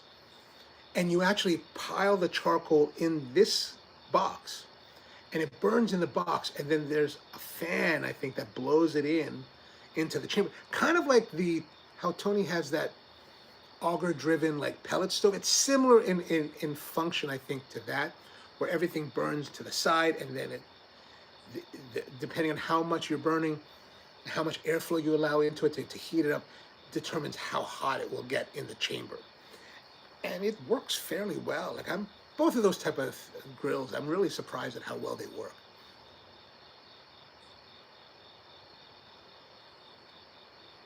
You know, when it comes to grilling, I always think of like it should be direct infrared, right? Like that kind of thing. But really, but I gotta say, those master builds. After that, I was the other day on Monday, I was looking it up, and I was like, whoa, they're like $1,800. I was like, oh, oh.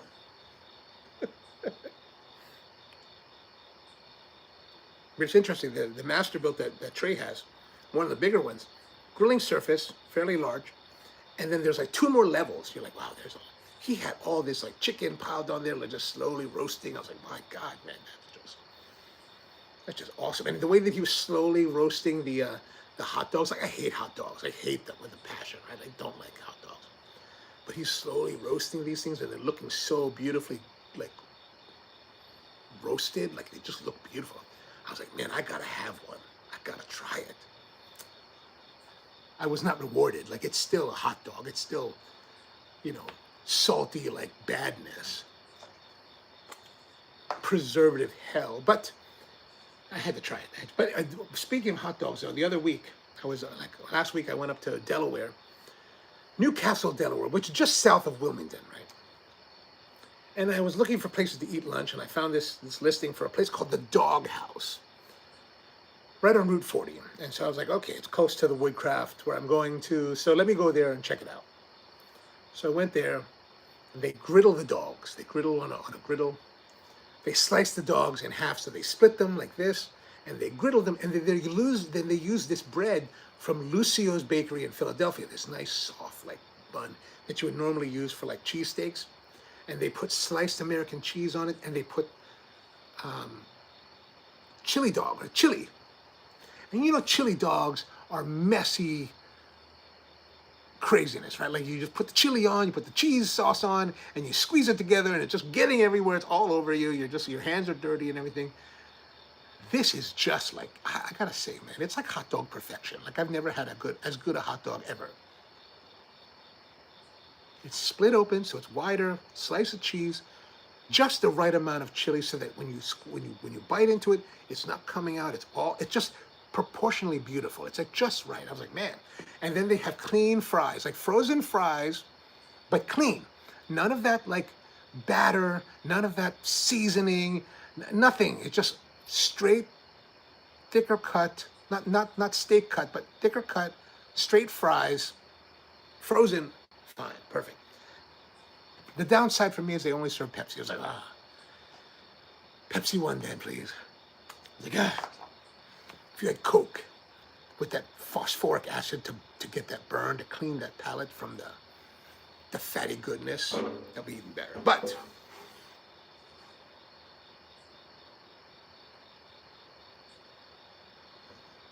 You know, we have some interesting things around here, right?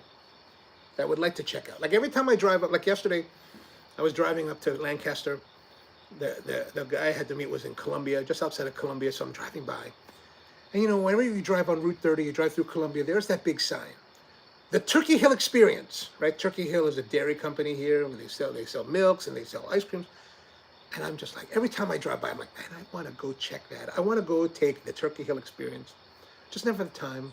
And when you get there, when you're in New York on Route 30, there's the big Harley Davidson. They do tours. I'm like, man, I want to do tours. And so whenever I drive from like Newcastle to Oxford, where Hearn Hardwoods is, where I'm getting some of this coal wood,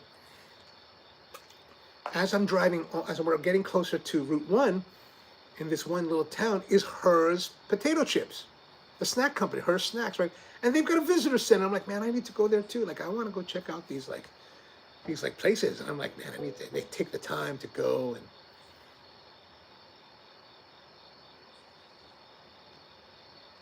and check it out.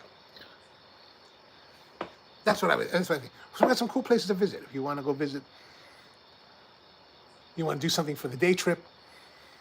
George says, okay, you are back in action. Time for the 250th. Any dates in mind? Ooh, I know. We need to figure that out. Maybe we'll have to do October. Yeah, man, I wanted to give an update when I was in the middle of it all, but man, I was really just I was so effed up that I just really couldn't even think. Like, I think I put a message out on the community post here one time. I mean, that was like a monumental effort to do that. Like, I was like, ugh.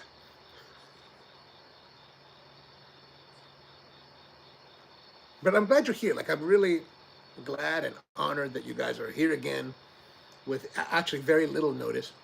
Rusty messaged me this morning. He left a message on, I guess, before school started. Said, are we going to do the stream again tonight? And I had been thinking all this past week that today was going to be the day we're going to start. But this morning, when you messaged me, Rusty, I was actually like in the mood, like, oh no, maybe let's do it next week. We'll do it next week. And then I saw on one of the YouTube video comments, George Brightman had messaged and said, are you going to do the live stream? I was like, I guess we should. And Brian and Mom had been messaging me before, like, are we doing the live stream again? I was like, oh. All right, let's start. And then, you know, I was like, okay, let's just start now. We'll start now. So, yeah, I'm glad you're here. I'm glad you're here. I'm honored that you're here. One thing that I kept forgetting to do, Brian stopped by. Very nice of him to stop by. He messaged me before, and he was like, I got a book for you. I was like, oh, I got a book? All right. So he brought a book, and he brought some cake. And I totally have been neglecting the cake. So here, let's look at that. We're going to try the cake with the coffee. So he was like, I found this, and I wanted to try it. This is called Milk Classic. And it's a Korean snack, right? So some kind of cake. It feels kind of hard. Well, it is kind of hard. All right, let's open it up and try it.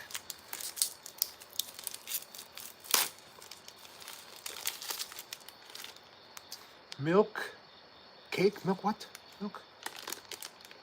Milk Classic.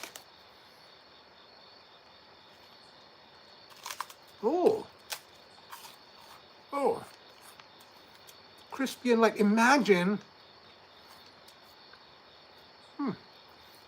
okay, so you see the shape, but imagine the texture of cheese puffs. Lightly sweet, suggesting of milk, but not, I wouldn't say that it's totally, I'm not getting like, well, maybe I am. That's quite nice. Very subtle. You know, very Asian-y like that. Like Asian like treats like this are never very sweet.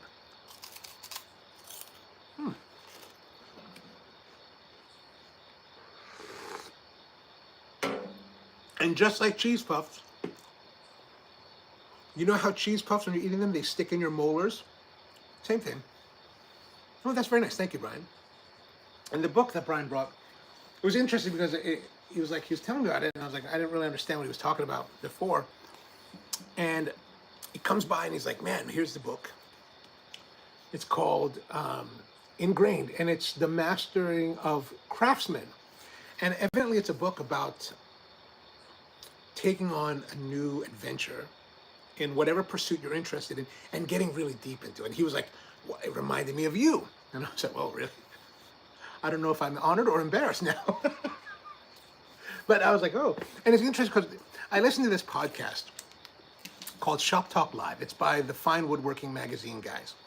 And they come out every 2 weeks. And I was listening to one it's a bit of an older, maybe it came out a couple years ago. And this was last night. I'm smoking a cigar outside with the Weber kettle, burning a fire. I got my speaker. I'm having my Diet Coke, and I'm smoking.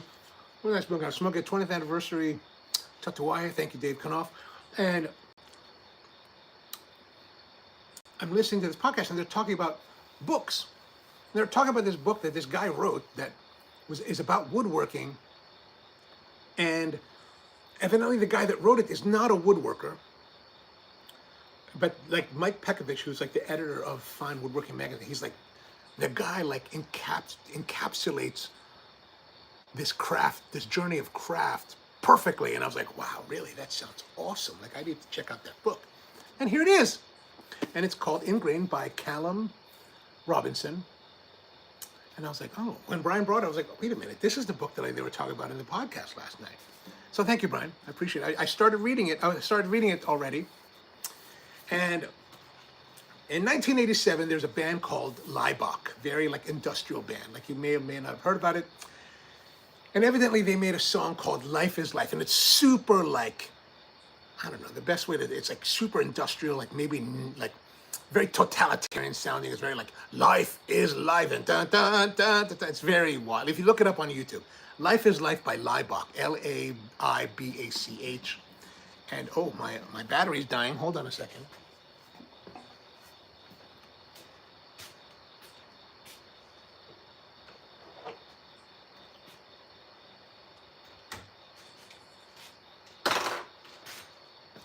Is this the right one? Oh no, that's not the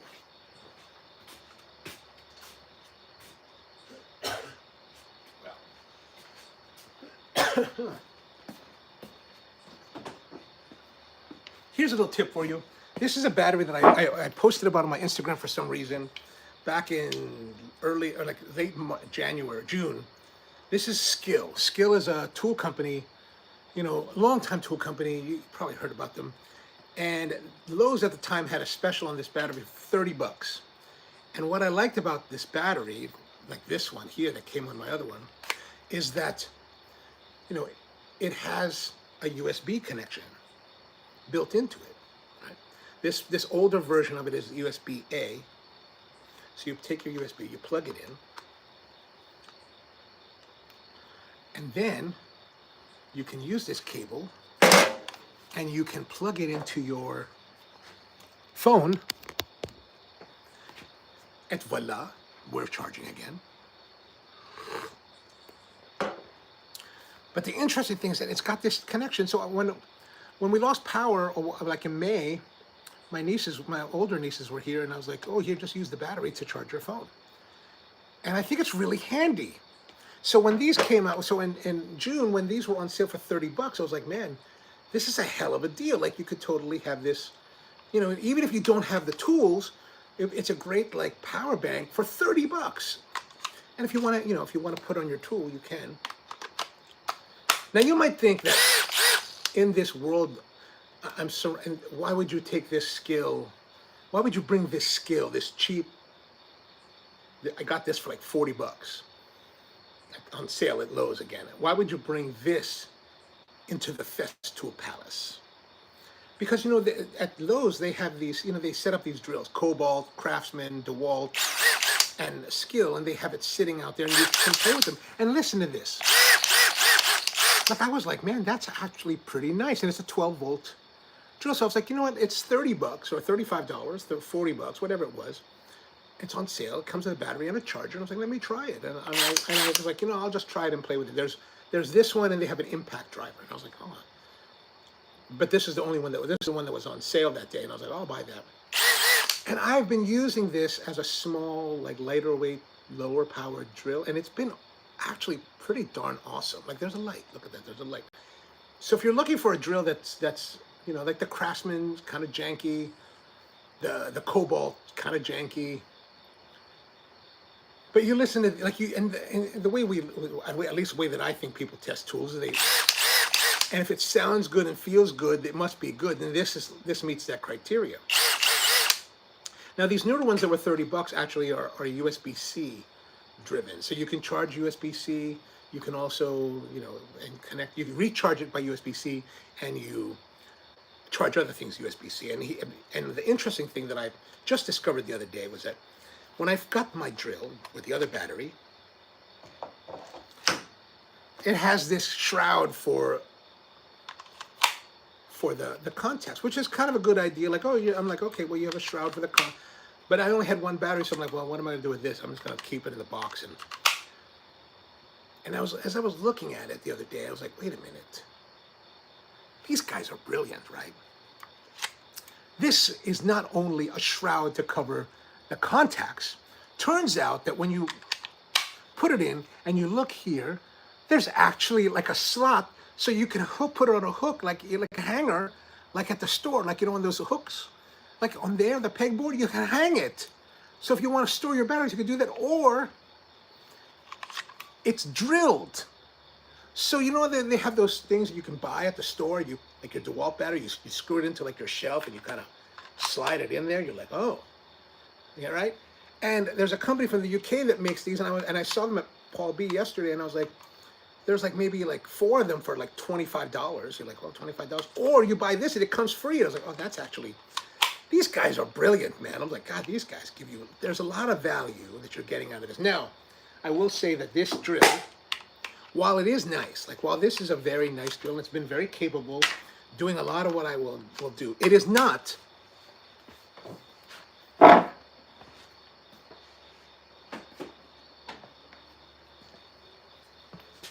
this drill, while it's great, is not the equivalent of this drill, this DeWalt 1007 or 1007.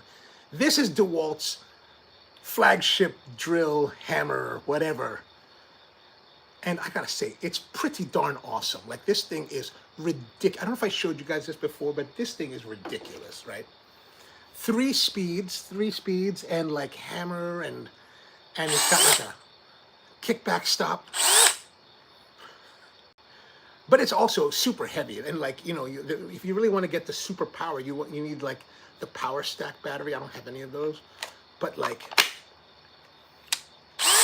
it's not this, right? But and I have run into situations with this drill where it just wouldn't drive anymore. Like I've used it a couple times where we went straight to like the outer limits of this, and it's but it's a good value, I think, overall. So if you're looking for a smaller drill, that's not too expensive. I think that's a good buy.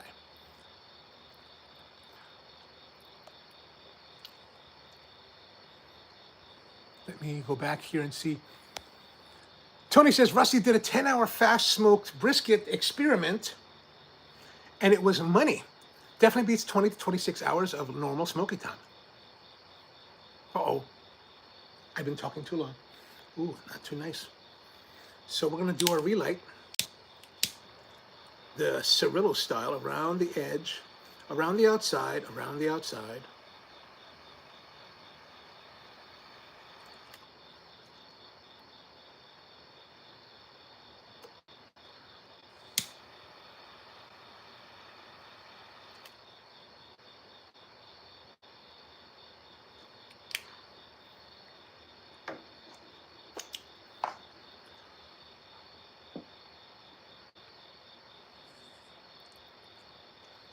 George 1 says, if I can make a recommendation for a future live show, the My Father Blue and All Hunter and Blend, best My Father blend I've had in the last 5 years. All right, I'll get one of those and we will try it.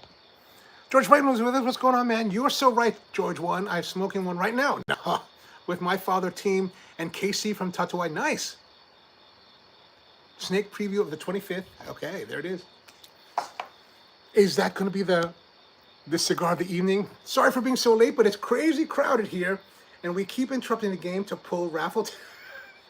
Right on, man. Right on. I mean, I told everybody that you probably aren't here because it is football season. So, by the way, I'm curious to know from your guys' perspective, how does the stream look today? Is it clean? On my end, it looks like it's working pretty well. I am not using the StreamYard server that I normally have used in previous streams. I'm just using YouTube's built-in streaming service, which is why I don't have any overlays on it.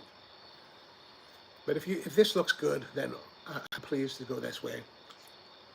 So relighting, still good. Although with the relight and my talking too much, right now, I feel like maybe it has lost a step. I hope it will regain. There's a little bit of bitterness coming through right now that hasn't been there the entire experience. A little more milk classic. So interesting. It makes me wonder, like, is this corn-based? Like the Cheetos, like the cheese puffs that are corn-based, are these corn-based as well?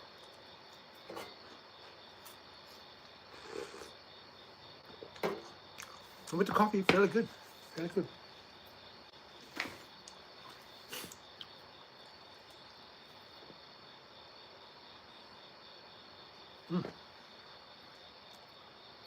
Tony says the reverse image is distracting, but the image, that's the one thing.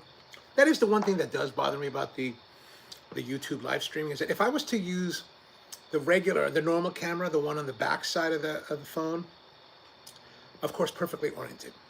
But when I use the self-facing camera, it does reverse, and I don't know why it does that.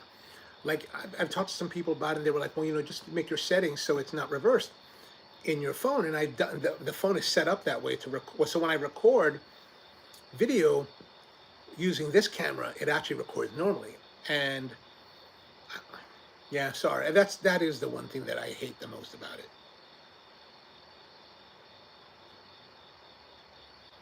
Like, I wish YouTube would do something about that.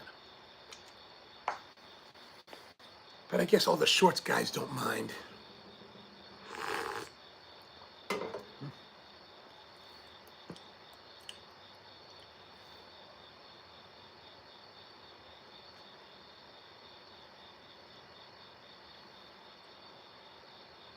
So George, if you're Brightman, if you're able to hear this, I'm curious to know, what are you raffling tonight? What are the raffle giveaways? But yeah, back to George 1's question about the 250.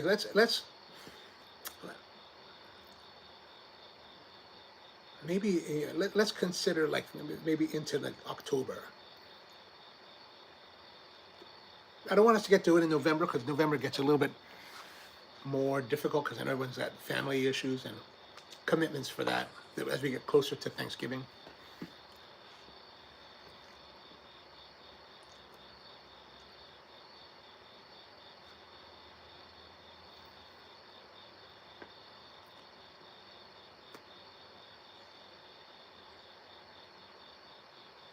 I think that letting it go out has been detrimental to the flavor experience. Right? It's not as beautiful. Like, it's definitely sharper, a little bit of bitterness to it now. I'm wondering also, does the Milk Classic exacerbate that a little bit more? Back to the second third, though, I think we were excellent all the way around.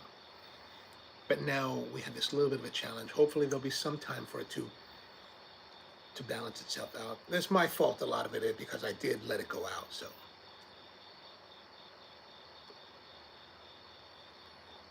It's too bad. It was really gangbusters until that point. Until now, it's like, oh.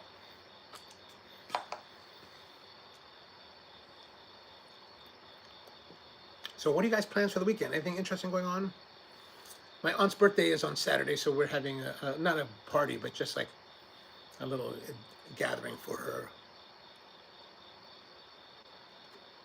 My other aunt, the one that didn't like my girlfriends in high school, she had surgery today for her kidneys, but evidently yesterday was her surgery. She was fine. She's being released. She got released today from the hospital, so she was home. So she's doing well. That's good. Hopefully she'll be able to come out on Saturday.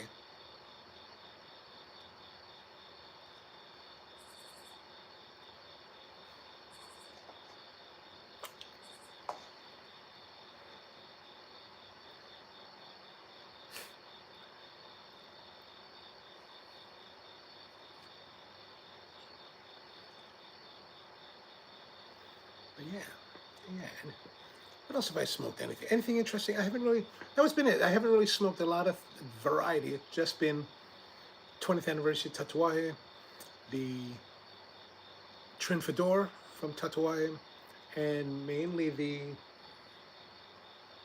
what is it? The Maestranza. Rusty says we have off that Thursday, Friday. First Thursday, November. Oh, okay. Well, that could work too. All right, let's look to that. Let's look to that date. First Thursday, that first weekend in November. Right. What am I doing? I think. Oh, I scheduled a doctor's appointment on the 31st. Yeah, that's fine. You mean the Thursday after the 31st? Because the 31st is a Friday. Right. Yeah. Okay. Yeah, I think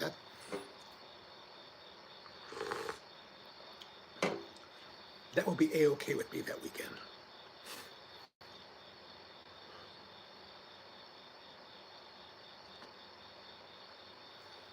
This month, October, the fine woodworking people are having an event called Woodworking in America in Iowa, in Des Moines. And I was like, ooh, that might be kind of fun to go. But it's like you got to fly to Iowa. Then you have to rent a car, get a hotel room. I said, oh, that sounds like an expensive proposition. And then I was like, oh, maybe I'll do it. I could probably get some of that free because I got enough miles, right? And then I was trying to figure out, because I was thinking like the one that I went to in April up in Connecticut, it was like $35 registration fee. So not even thinking about it. You could drive there, and I stayed at my friend's house, so everything was very affordable. And then I heard the price, and I was like, oh, they were like, it's $400. $400. That's a lot of money. I guess I won't go to Iowa. Although for the last couple of years, I've been thinking about going to Iowa like in July or August. Because I heard several years ago, they had this thing called Sweet Peach, something peach. Because Iowa is the land of corn in America, right? So I heard they've got the best corn in America. So I was like, man, I need to go check it out. So the last few years, I've been thinking, I should go to Iowa. And I was thinking, oh, maybe I can get good corn in Iowa. But maybe October is not a good time for corn.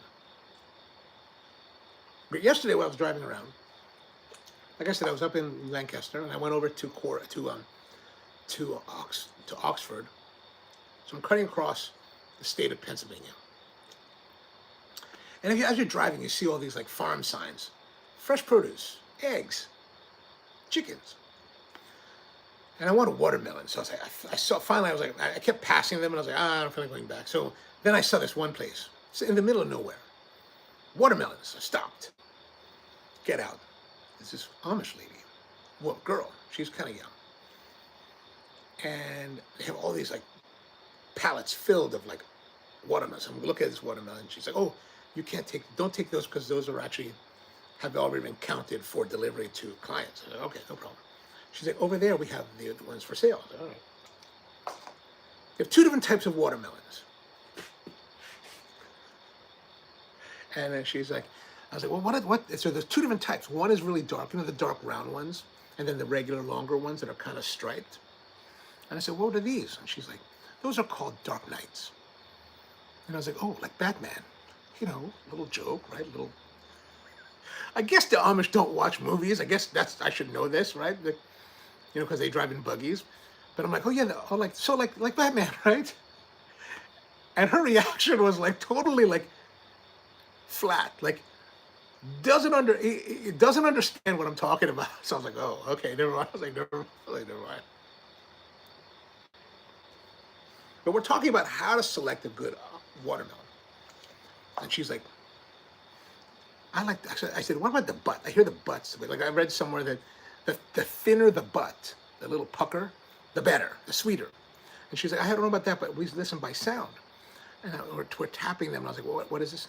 I was like, no, she said, that was probably, that's not right. And I was like, it sounds too thuddy. It doesn't sound hollow, right? It doesn't sound like bouncy. And she's like, yeah, exactly. And I was like, oh, okay. So we're tapping. And she's like, well, these are all seconds. I said, what does that mean, right? She's like, they have blemishes on the skin. And I was like, okay, and you could see them, right? They're like, you know, they're not perfectly smooth and like beautiful, right? They have like little gouges or like scratches on them. And you're like, oh, these are seconds. And I was like, she said, I hope that's all right. I said, oh, I said, it's the beauty inside that I'm concerned about. I want, beauty is only external. I want the sweetness within, right? So I found two, and she was like, oh, because I said, when I first got there, I said, I just want one. She's like, you just want one? I was like, yeah, just one's fine for me. And I was looking at it, and then I saw the price, the little sign with the price. It was like two, so one for $3 or two for $5. And I was like, oh, there's two for $5. I'll just get two then. So I got this nice size striped one, and I got the nice size Black Knight. And I was like, I got the Black Knight. Which is good, because now I've got ample watermelons for my aunt's gathering this weekend. So I have a little donation to give, which is nice, which is nice. So if you're going out there, listen to the thumping. Brian says, I highly recommend seeing F1 and IMAX for those cars. All right, so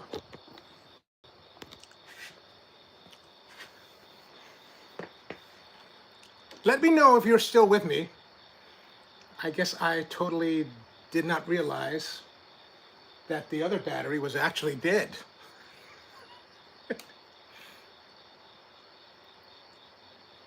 Let me message one of you guys to see if it has come back. Oh, we are back, really? Wow. Oh, wow, okay, because when we get interruptions on the other live stream, when I'm using the YouTube server, it totally never comes back. It totally hangs. So the fact that we're still rolling, I'm very surprised. But I guess, yeah, the other battery was really dead. I should have known that. So the cigar, I can't say that it's exactly as it was before. It's definitely, we've definitely gone past some of that bitterness.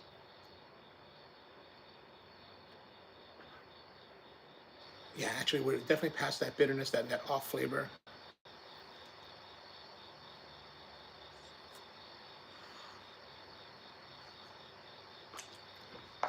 But it's a little bit different. It is a little bit different. All right, good, good. I am actually very surprised that this happens.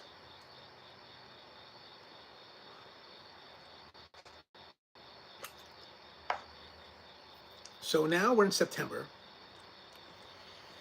which means that we're getting to the colder months.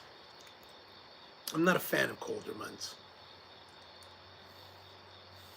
This last week or so that I've been here in the garage at night, I've got we replaced TV, so I have a TV in here now. So I've been watching videos on the TV. And at night I'll watch, like, I finally started catching up on television shows. Like Star Trek and Strange New Worlds. And I finally started watching Star Wars Obi-Wan Kenobi, which is, I think came out last year, so I'm like, oh, really behind. But I've got one more episode to watch of that. That's been very enjoyable. Strange New Worlds, I think, has been very enjoyable. But I'm a big I'm a fan of Strange New Worlds, so it's not, my bar is not too hard. Youngma says, lost some weight, I see. I hope you're, yes, I am feeling better. I have gained a little bit since my hospital stay, but I have been on the drugs to lose weight for like 2 years now, actually. But it's really, I think it's really starting to, it really started to show these last several months. When I came out of the hospital, though, I was like, oh, I look really gaunt. Like I was all like shallow in the cheeks, like lying in bed for like 3, 4 weeks will do that to you. Like I was all like weak. My doctor's still like, you need to go to like physical therapy. I was like, all right. So, but yeah, like my problem now is clothes. My pants do not fit. So back in May or April, back in April, I had lost quite a bit by that point. So I used to wear size 46 pants. And in April, I was like, man, I need to like, they're already loose. So I bought size 42 pants. So I bought 2 pairs of these size 42 dungarees from Tractor Supply. They were 17 bucks, great deal. So I bought 2 pairs of that. They're now loose. And I'm like, my God, man, I'm gonna have to buy it. And I'm afraid to buy clothes because, you know, if I continue on this path of reduction, then I'm gonna still have to buy more later. So right now, all my pants are like, the belts are like super tight. And like one belt that I have, like this one woven leather belt, it now wraps to like my spine. I was putting on yesterday, I was like, geez, what is going on here? This is like ridiculous. My shirts are all loose. There's a small part of me that's like, oh, I should just go back and gain weight so I don't have to change my clothes. But I am fitting now in clothes that I never could, that I haven't fit in many years. So I'm like, ooh, this is nice. But I do have a situation where like, I had this one belt, right? This belt from my yacht club, right? One of those like canvas belts. So you have the canvas and then it has the leather on the end that has so many buttons, so many holes. And then it goes to the canvas so you can't put holes in it. It's what I had back in the 90s. So I wore that then. And then I got big enough that I couldn't wear it anymore. And then now, I didn't even think about wearing it, to using it. Now it's too big. Like I can't even, like I can't, it won't, if I go to the finest setting, like it's still too big. So I'm like, I have missed the window for this belt. I was like, man, I'm so bummed. It's really terrible. So at one point, I was talking to my doctor about this because I saw her last week, and she was like, you know, when you started with me, you were 330. I was like, God, really? She's like, your zenith, well, she didn't say zenith, I'm saying zenith. She was like, according to the medical record, your biggest was 346. And I was like, good God, 346. And now I'm like a 254. I was at 246. I went up to 260. Oh, that's the thing. So when I was in the hospital, they took me off a lot of the meds, like the Mounjaro that I've been taking, which is the diabetes drug that has like weight loss characteristics, like Ozempic, right? So I was off for it for like 3 weeks. By week 3, all of the effect of the drug had worn off, and I had recovered enough so that I was kind of feeling normal. I was so ravenously hungry. Like it was terrifying. Like it was like every like hour or 2 hours, I was like, not just hungry, but ravenous. Like I couldn't like I was like, oh my God, I gotta eat something. I gotta eat. So I would like buy the big sub at Wegmans and you cut it into like 4 sections and I would just eat one of those. All day long I'm eating this sandwich. Like God, it was terrible. So I was like, I called my doctor and said, can we go back on this? Because it's actually driving me crazy. And she's like, oh yeah, go back onto it. So, but for like a week, so I went from 246 to 260 in a week because of this. I was like, oh, I was like eating everything in sight, which kind of makes me wonder, like it makes me worried. It's like, what do we, like our medicine in the Western world is to eradicate, right? To totally obliterate issues. What if when it's finished? So like if there's a point where I'm finished, I've reached the weight that I would like, which right now I'm thinking 175. Then what? Like, will I just gain it all back because I'm just so ravenously hungry? Like, that's what kind of scares me. It's like, oh, man.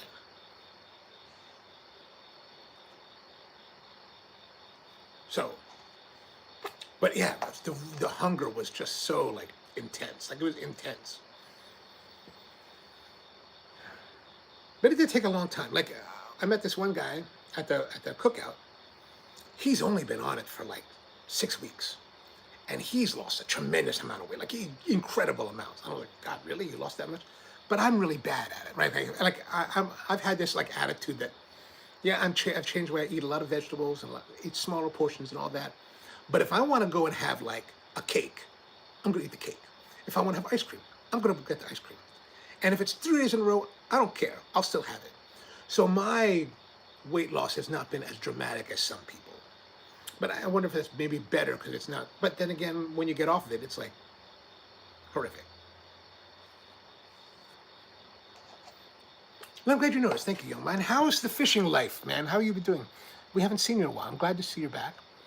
Hopefully you get to join us more. No, that one belt can't be resized unless you modify it. But the other belts that I have that are leather, since I have leather working equipment, like the proper hole cutters, man, I have the other belts, the leather belts, man, I am way far over. I'm like, click, click, click. It's like adding a lot of more holes. And I'm still like, and I got a lot of belt left. I got a lot of extra belt.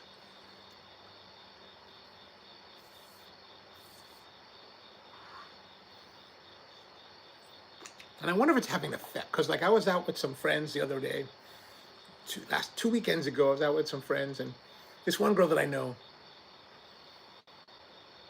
she was a little bit touchy.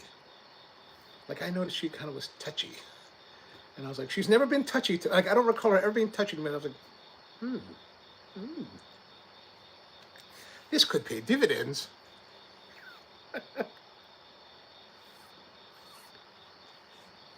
I thought about evolutioning on her, but I was like, better not, better not.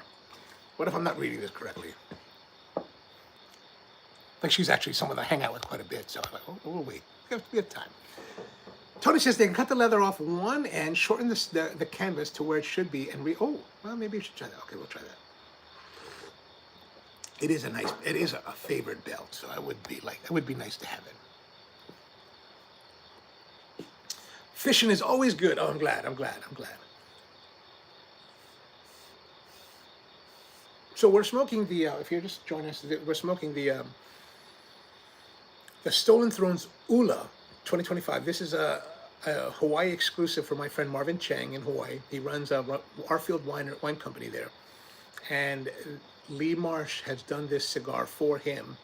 They've done 2 this year. They've done this one, the red, and they also gave me the Keavi, which we'll do in a future episode. And man, it's good because I'm going all the way down, like till my fingers start to burn. And it's still solid.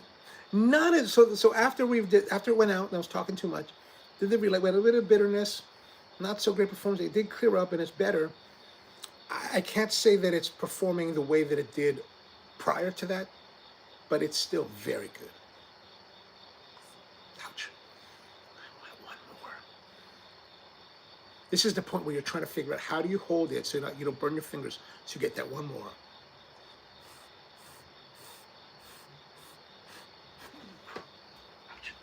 Okay.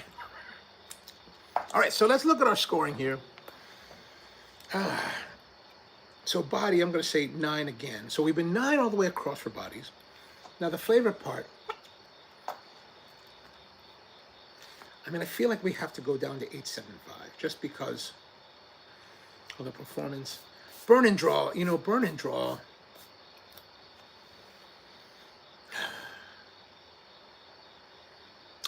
There's a part of me that says 9, excellent. But really, it's been outstanding. I mean, the whole the burn, the draw has been perfect. I mean, I guess we have to give it a 10. Like, it's been very, very high. Consistency, I'm going to say 9.5 because we did have a little bit of change in the last part of the last third. And I think because our scores across the board are really just 9s, with that 1.875, I think the overall has to be 9. So, let's see, 18, 17.75, 19.5.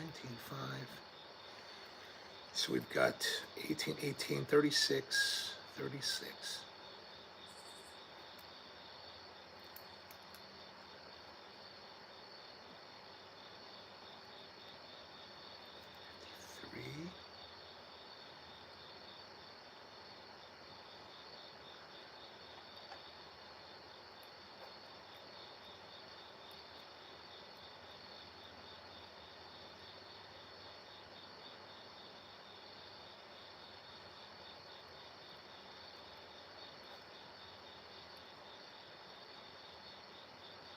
So I'm getting a score here, one of our highest, not the highest for this year, but of 90.25.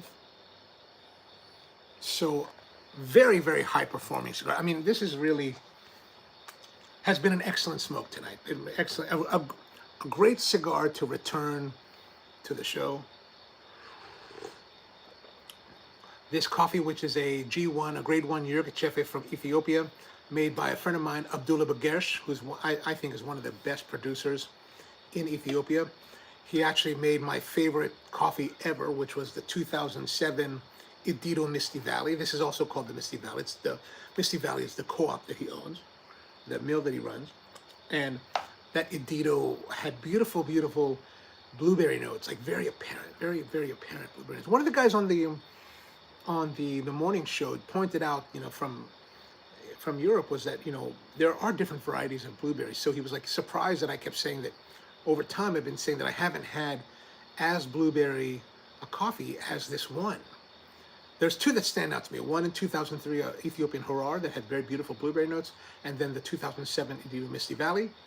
But I haven't had anything like that since. And he was like, you know, there's different varieties. And I was like, maybe I'm just used to like this American variety that we have here, and I haven't had that particular flavor of blueberry. So that's something to think about. But this one, just a lovely, lovely coffee, brewed in the Abbey Clever, so a little bit heavier than the stuff I've been using this same coffee on the morning show for the last like week and a half or maybe 2 weeks, where we've been doing different recipes of the OXO Rapid Brewer, and that's going to continue. But there's still a lot of recipes for us to try, so that's going to continue probably for all next week. We'll probably continue with that. So if you're interested in this rapid brew, which is this kind of like pressurized brew, light pressurized, 1 bar of pressure, and we've tried different recipes from like Wide Awake Coffee in the Philippines, Intelligentsia in Chicago, Lance Hedrick's recipe, and we tried the recommended recipes from OXO, but there's still more to try. So interesting stuff if you're into coffee. But all right, I guess that's going to be it for today. We are at past 10 o'clock, so I'm so glad you all are here. Thank you very much. I really am honored and appreciative of you being here again, especially after such a long hiatus. We've been away for 2 months. And yeah, I guess we're going to stay with our normal weekly schedule. Back again next week, Thursday, with another cigar for us to try. So thank you very much for hanging out with me. Good to see you on Thursday night, the Thursday Night Hang. So back again next Thursday. So thank you very much, and see you next time.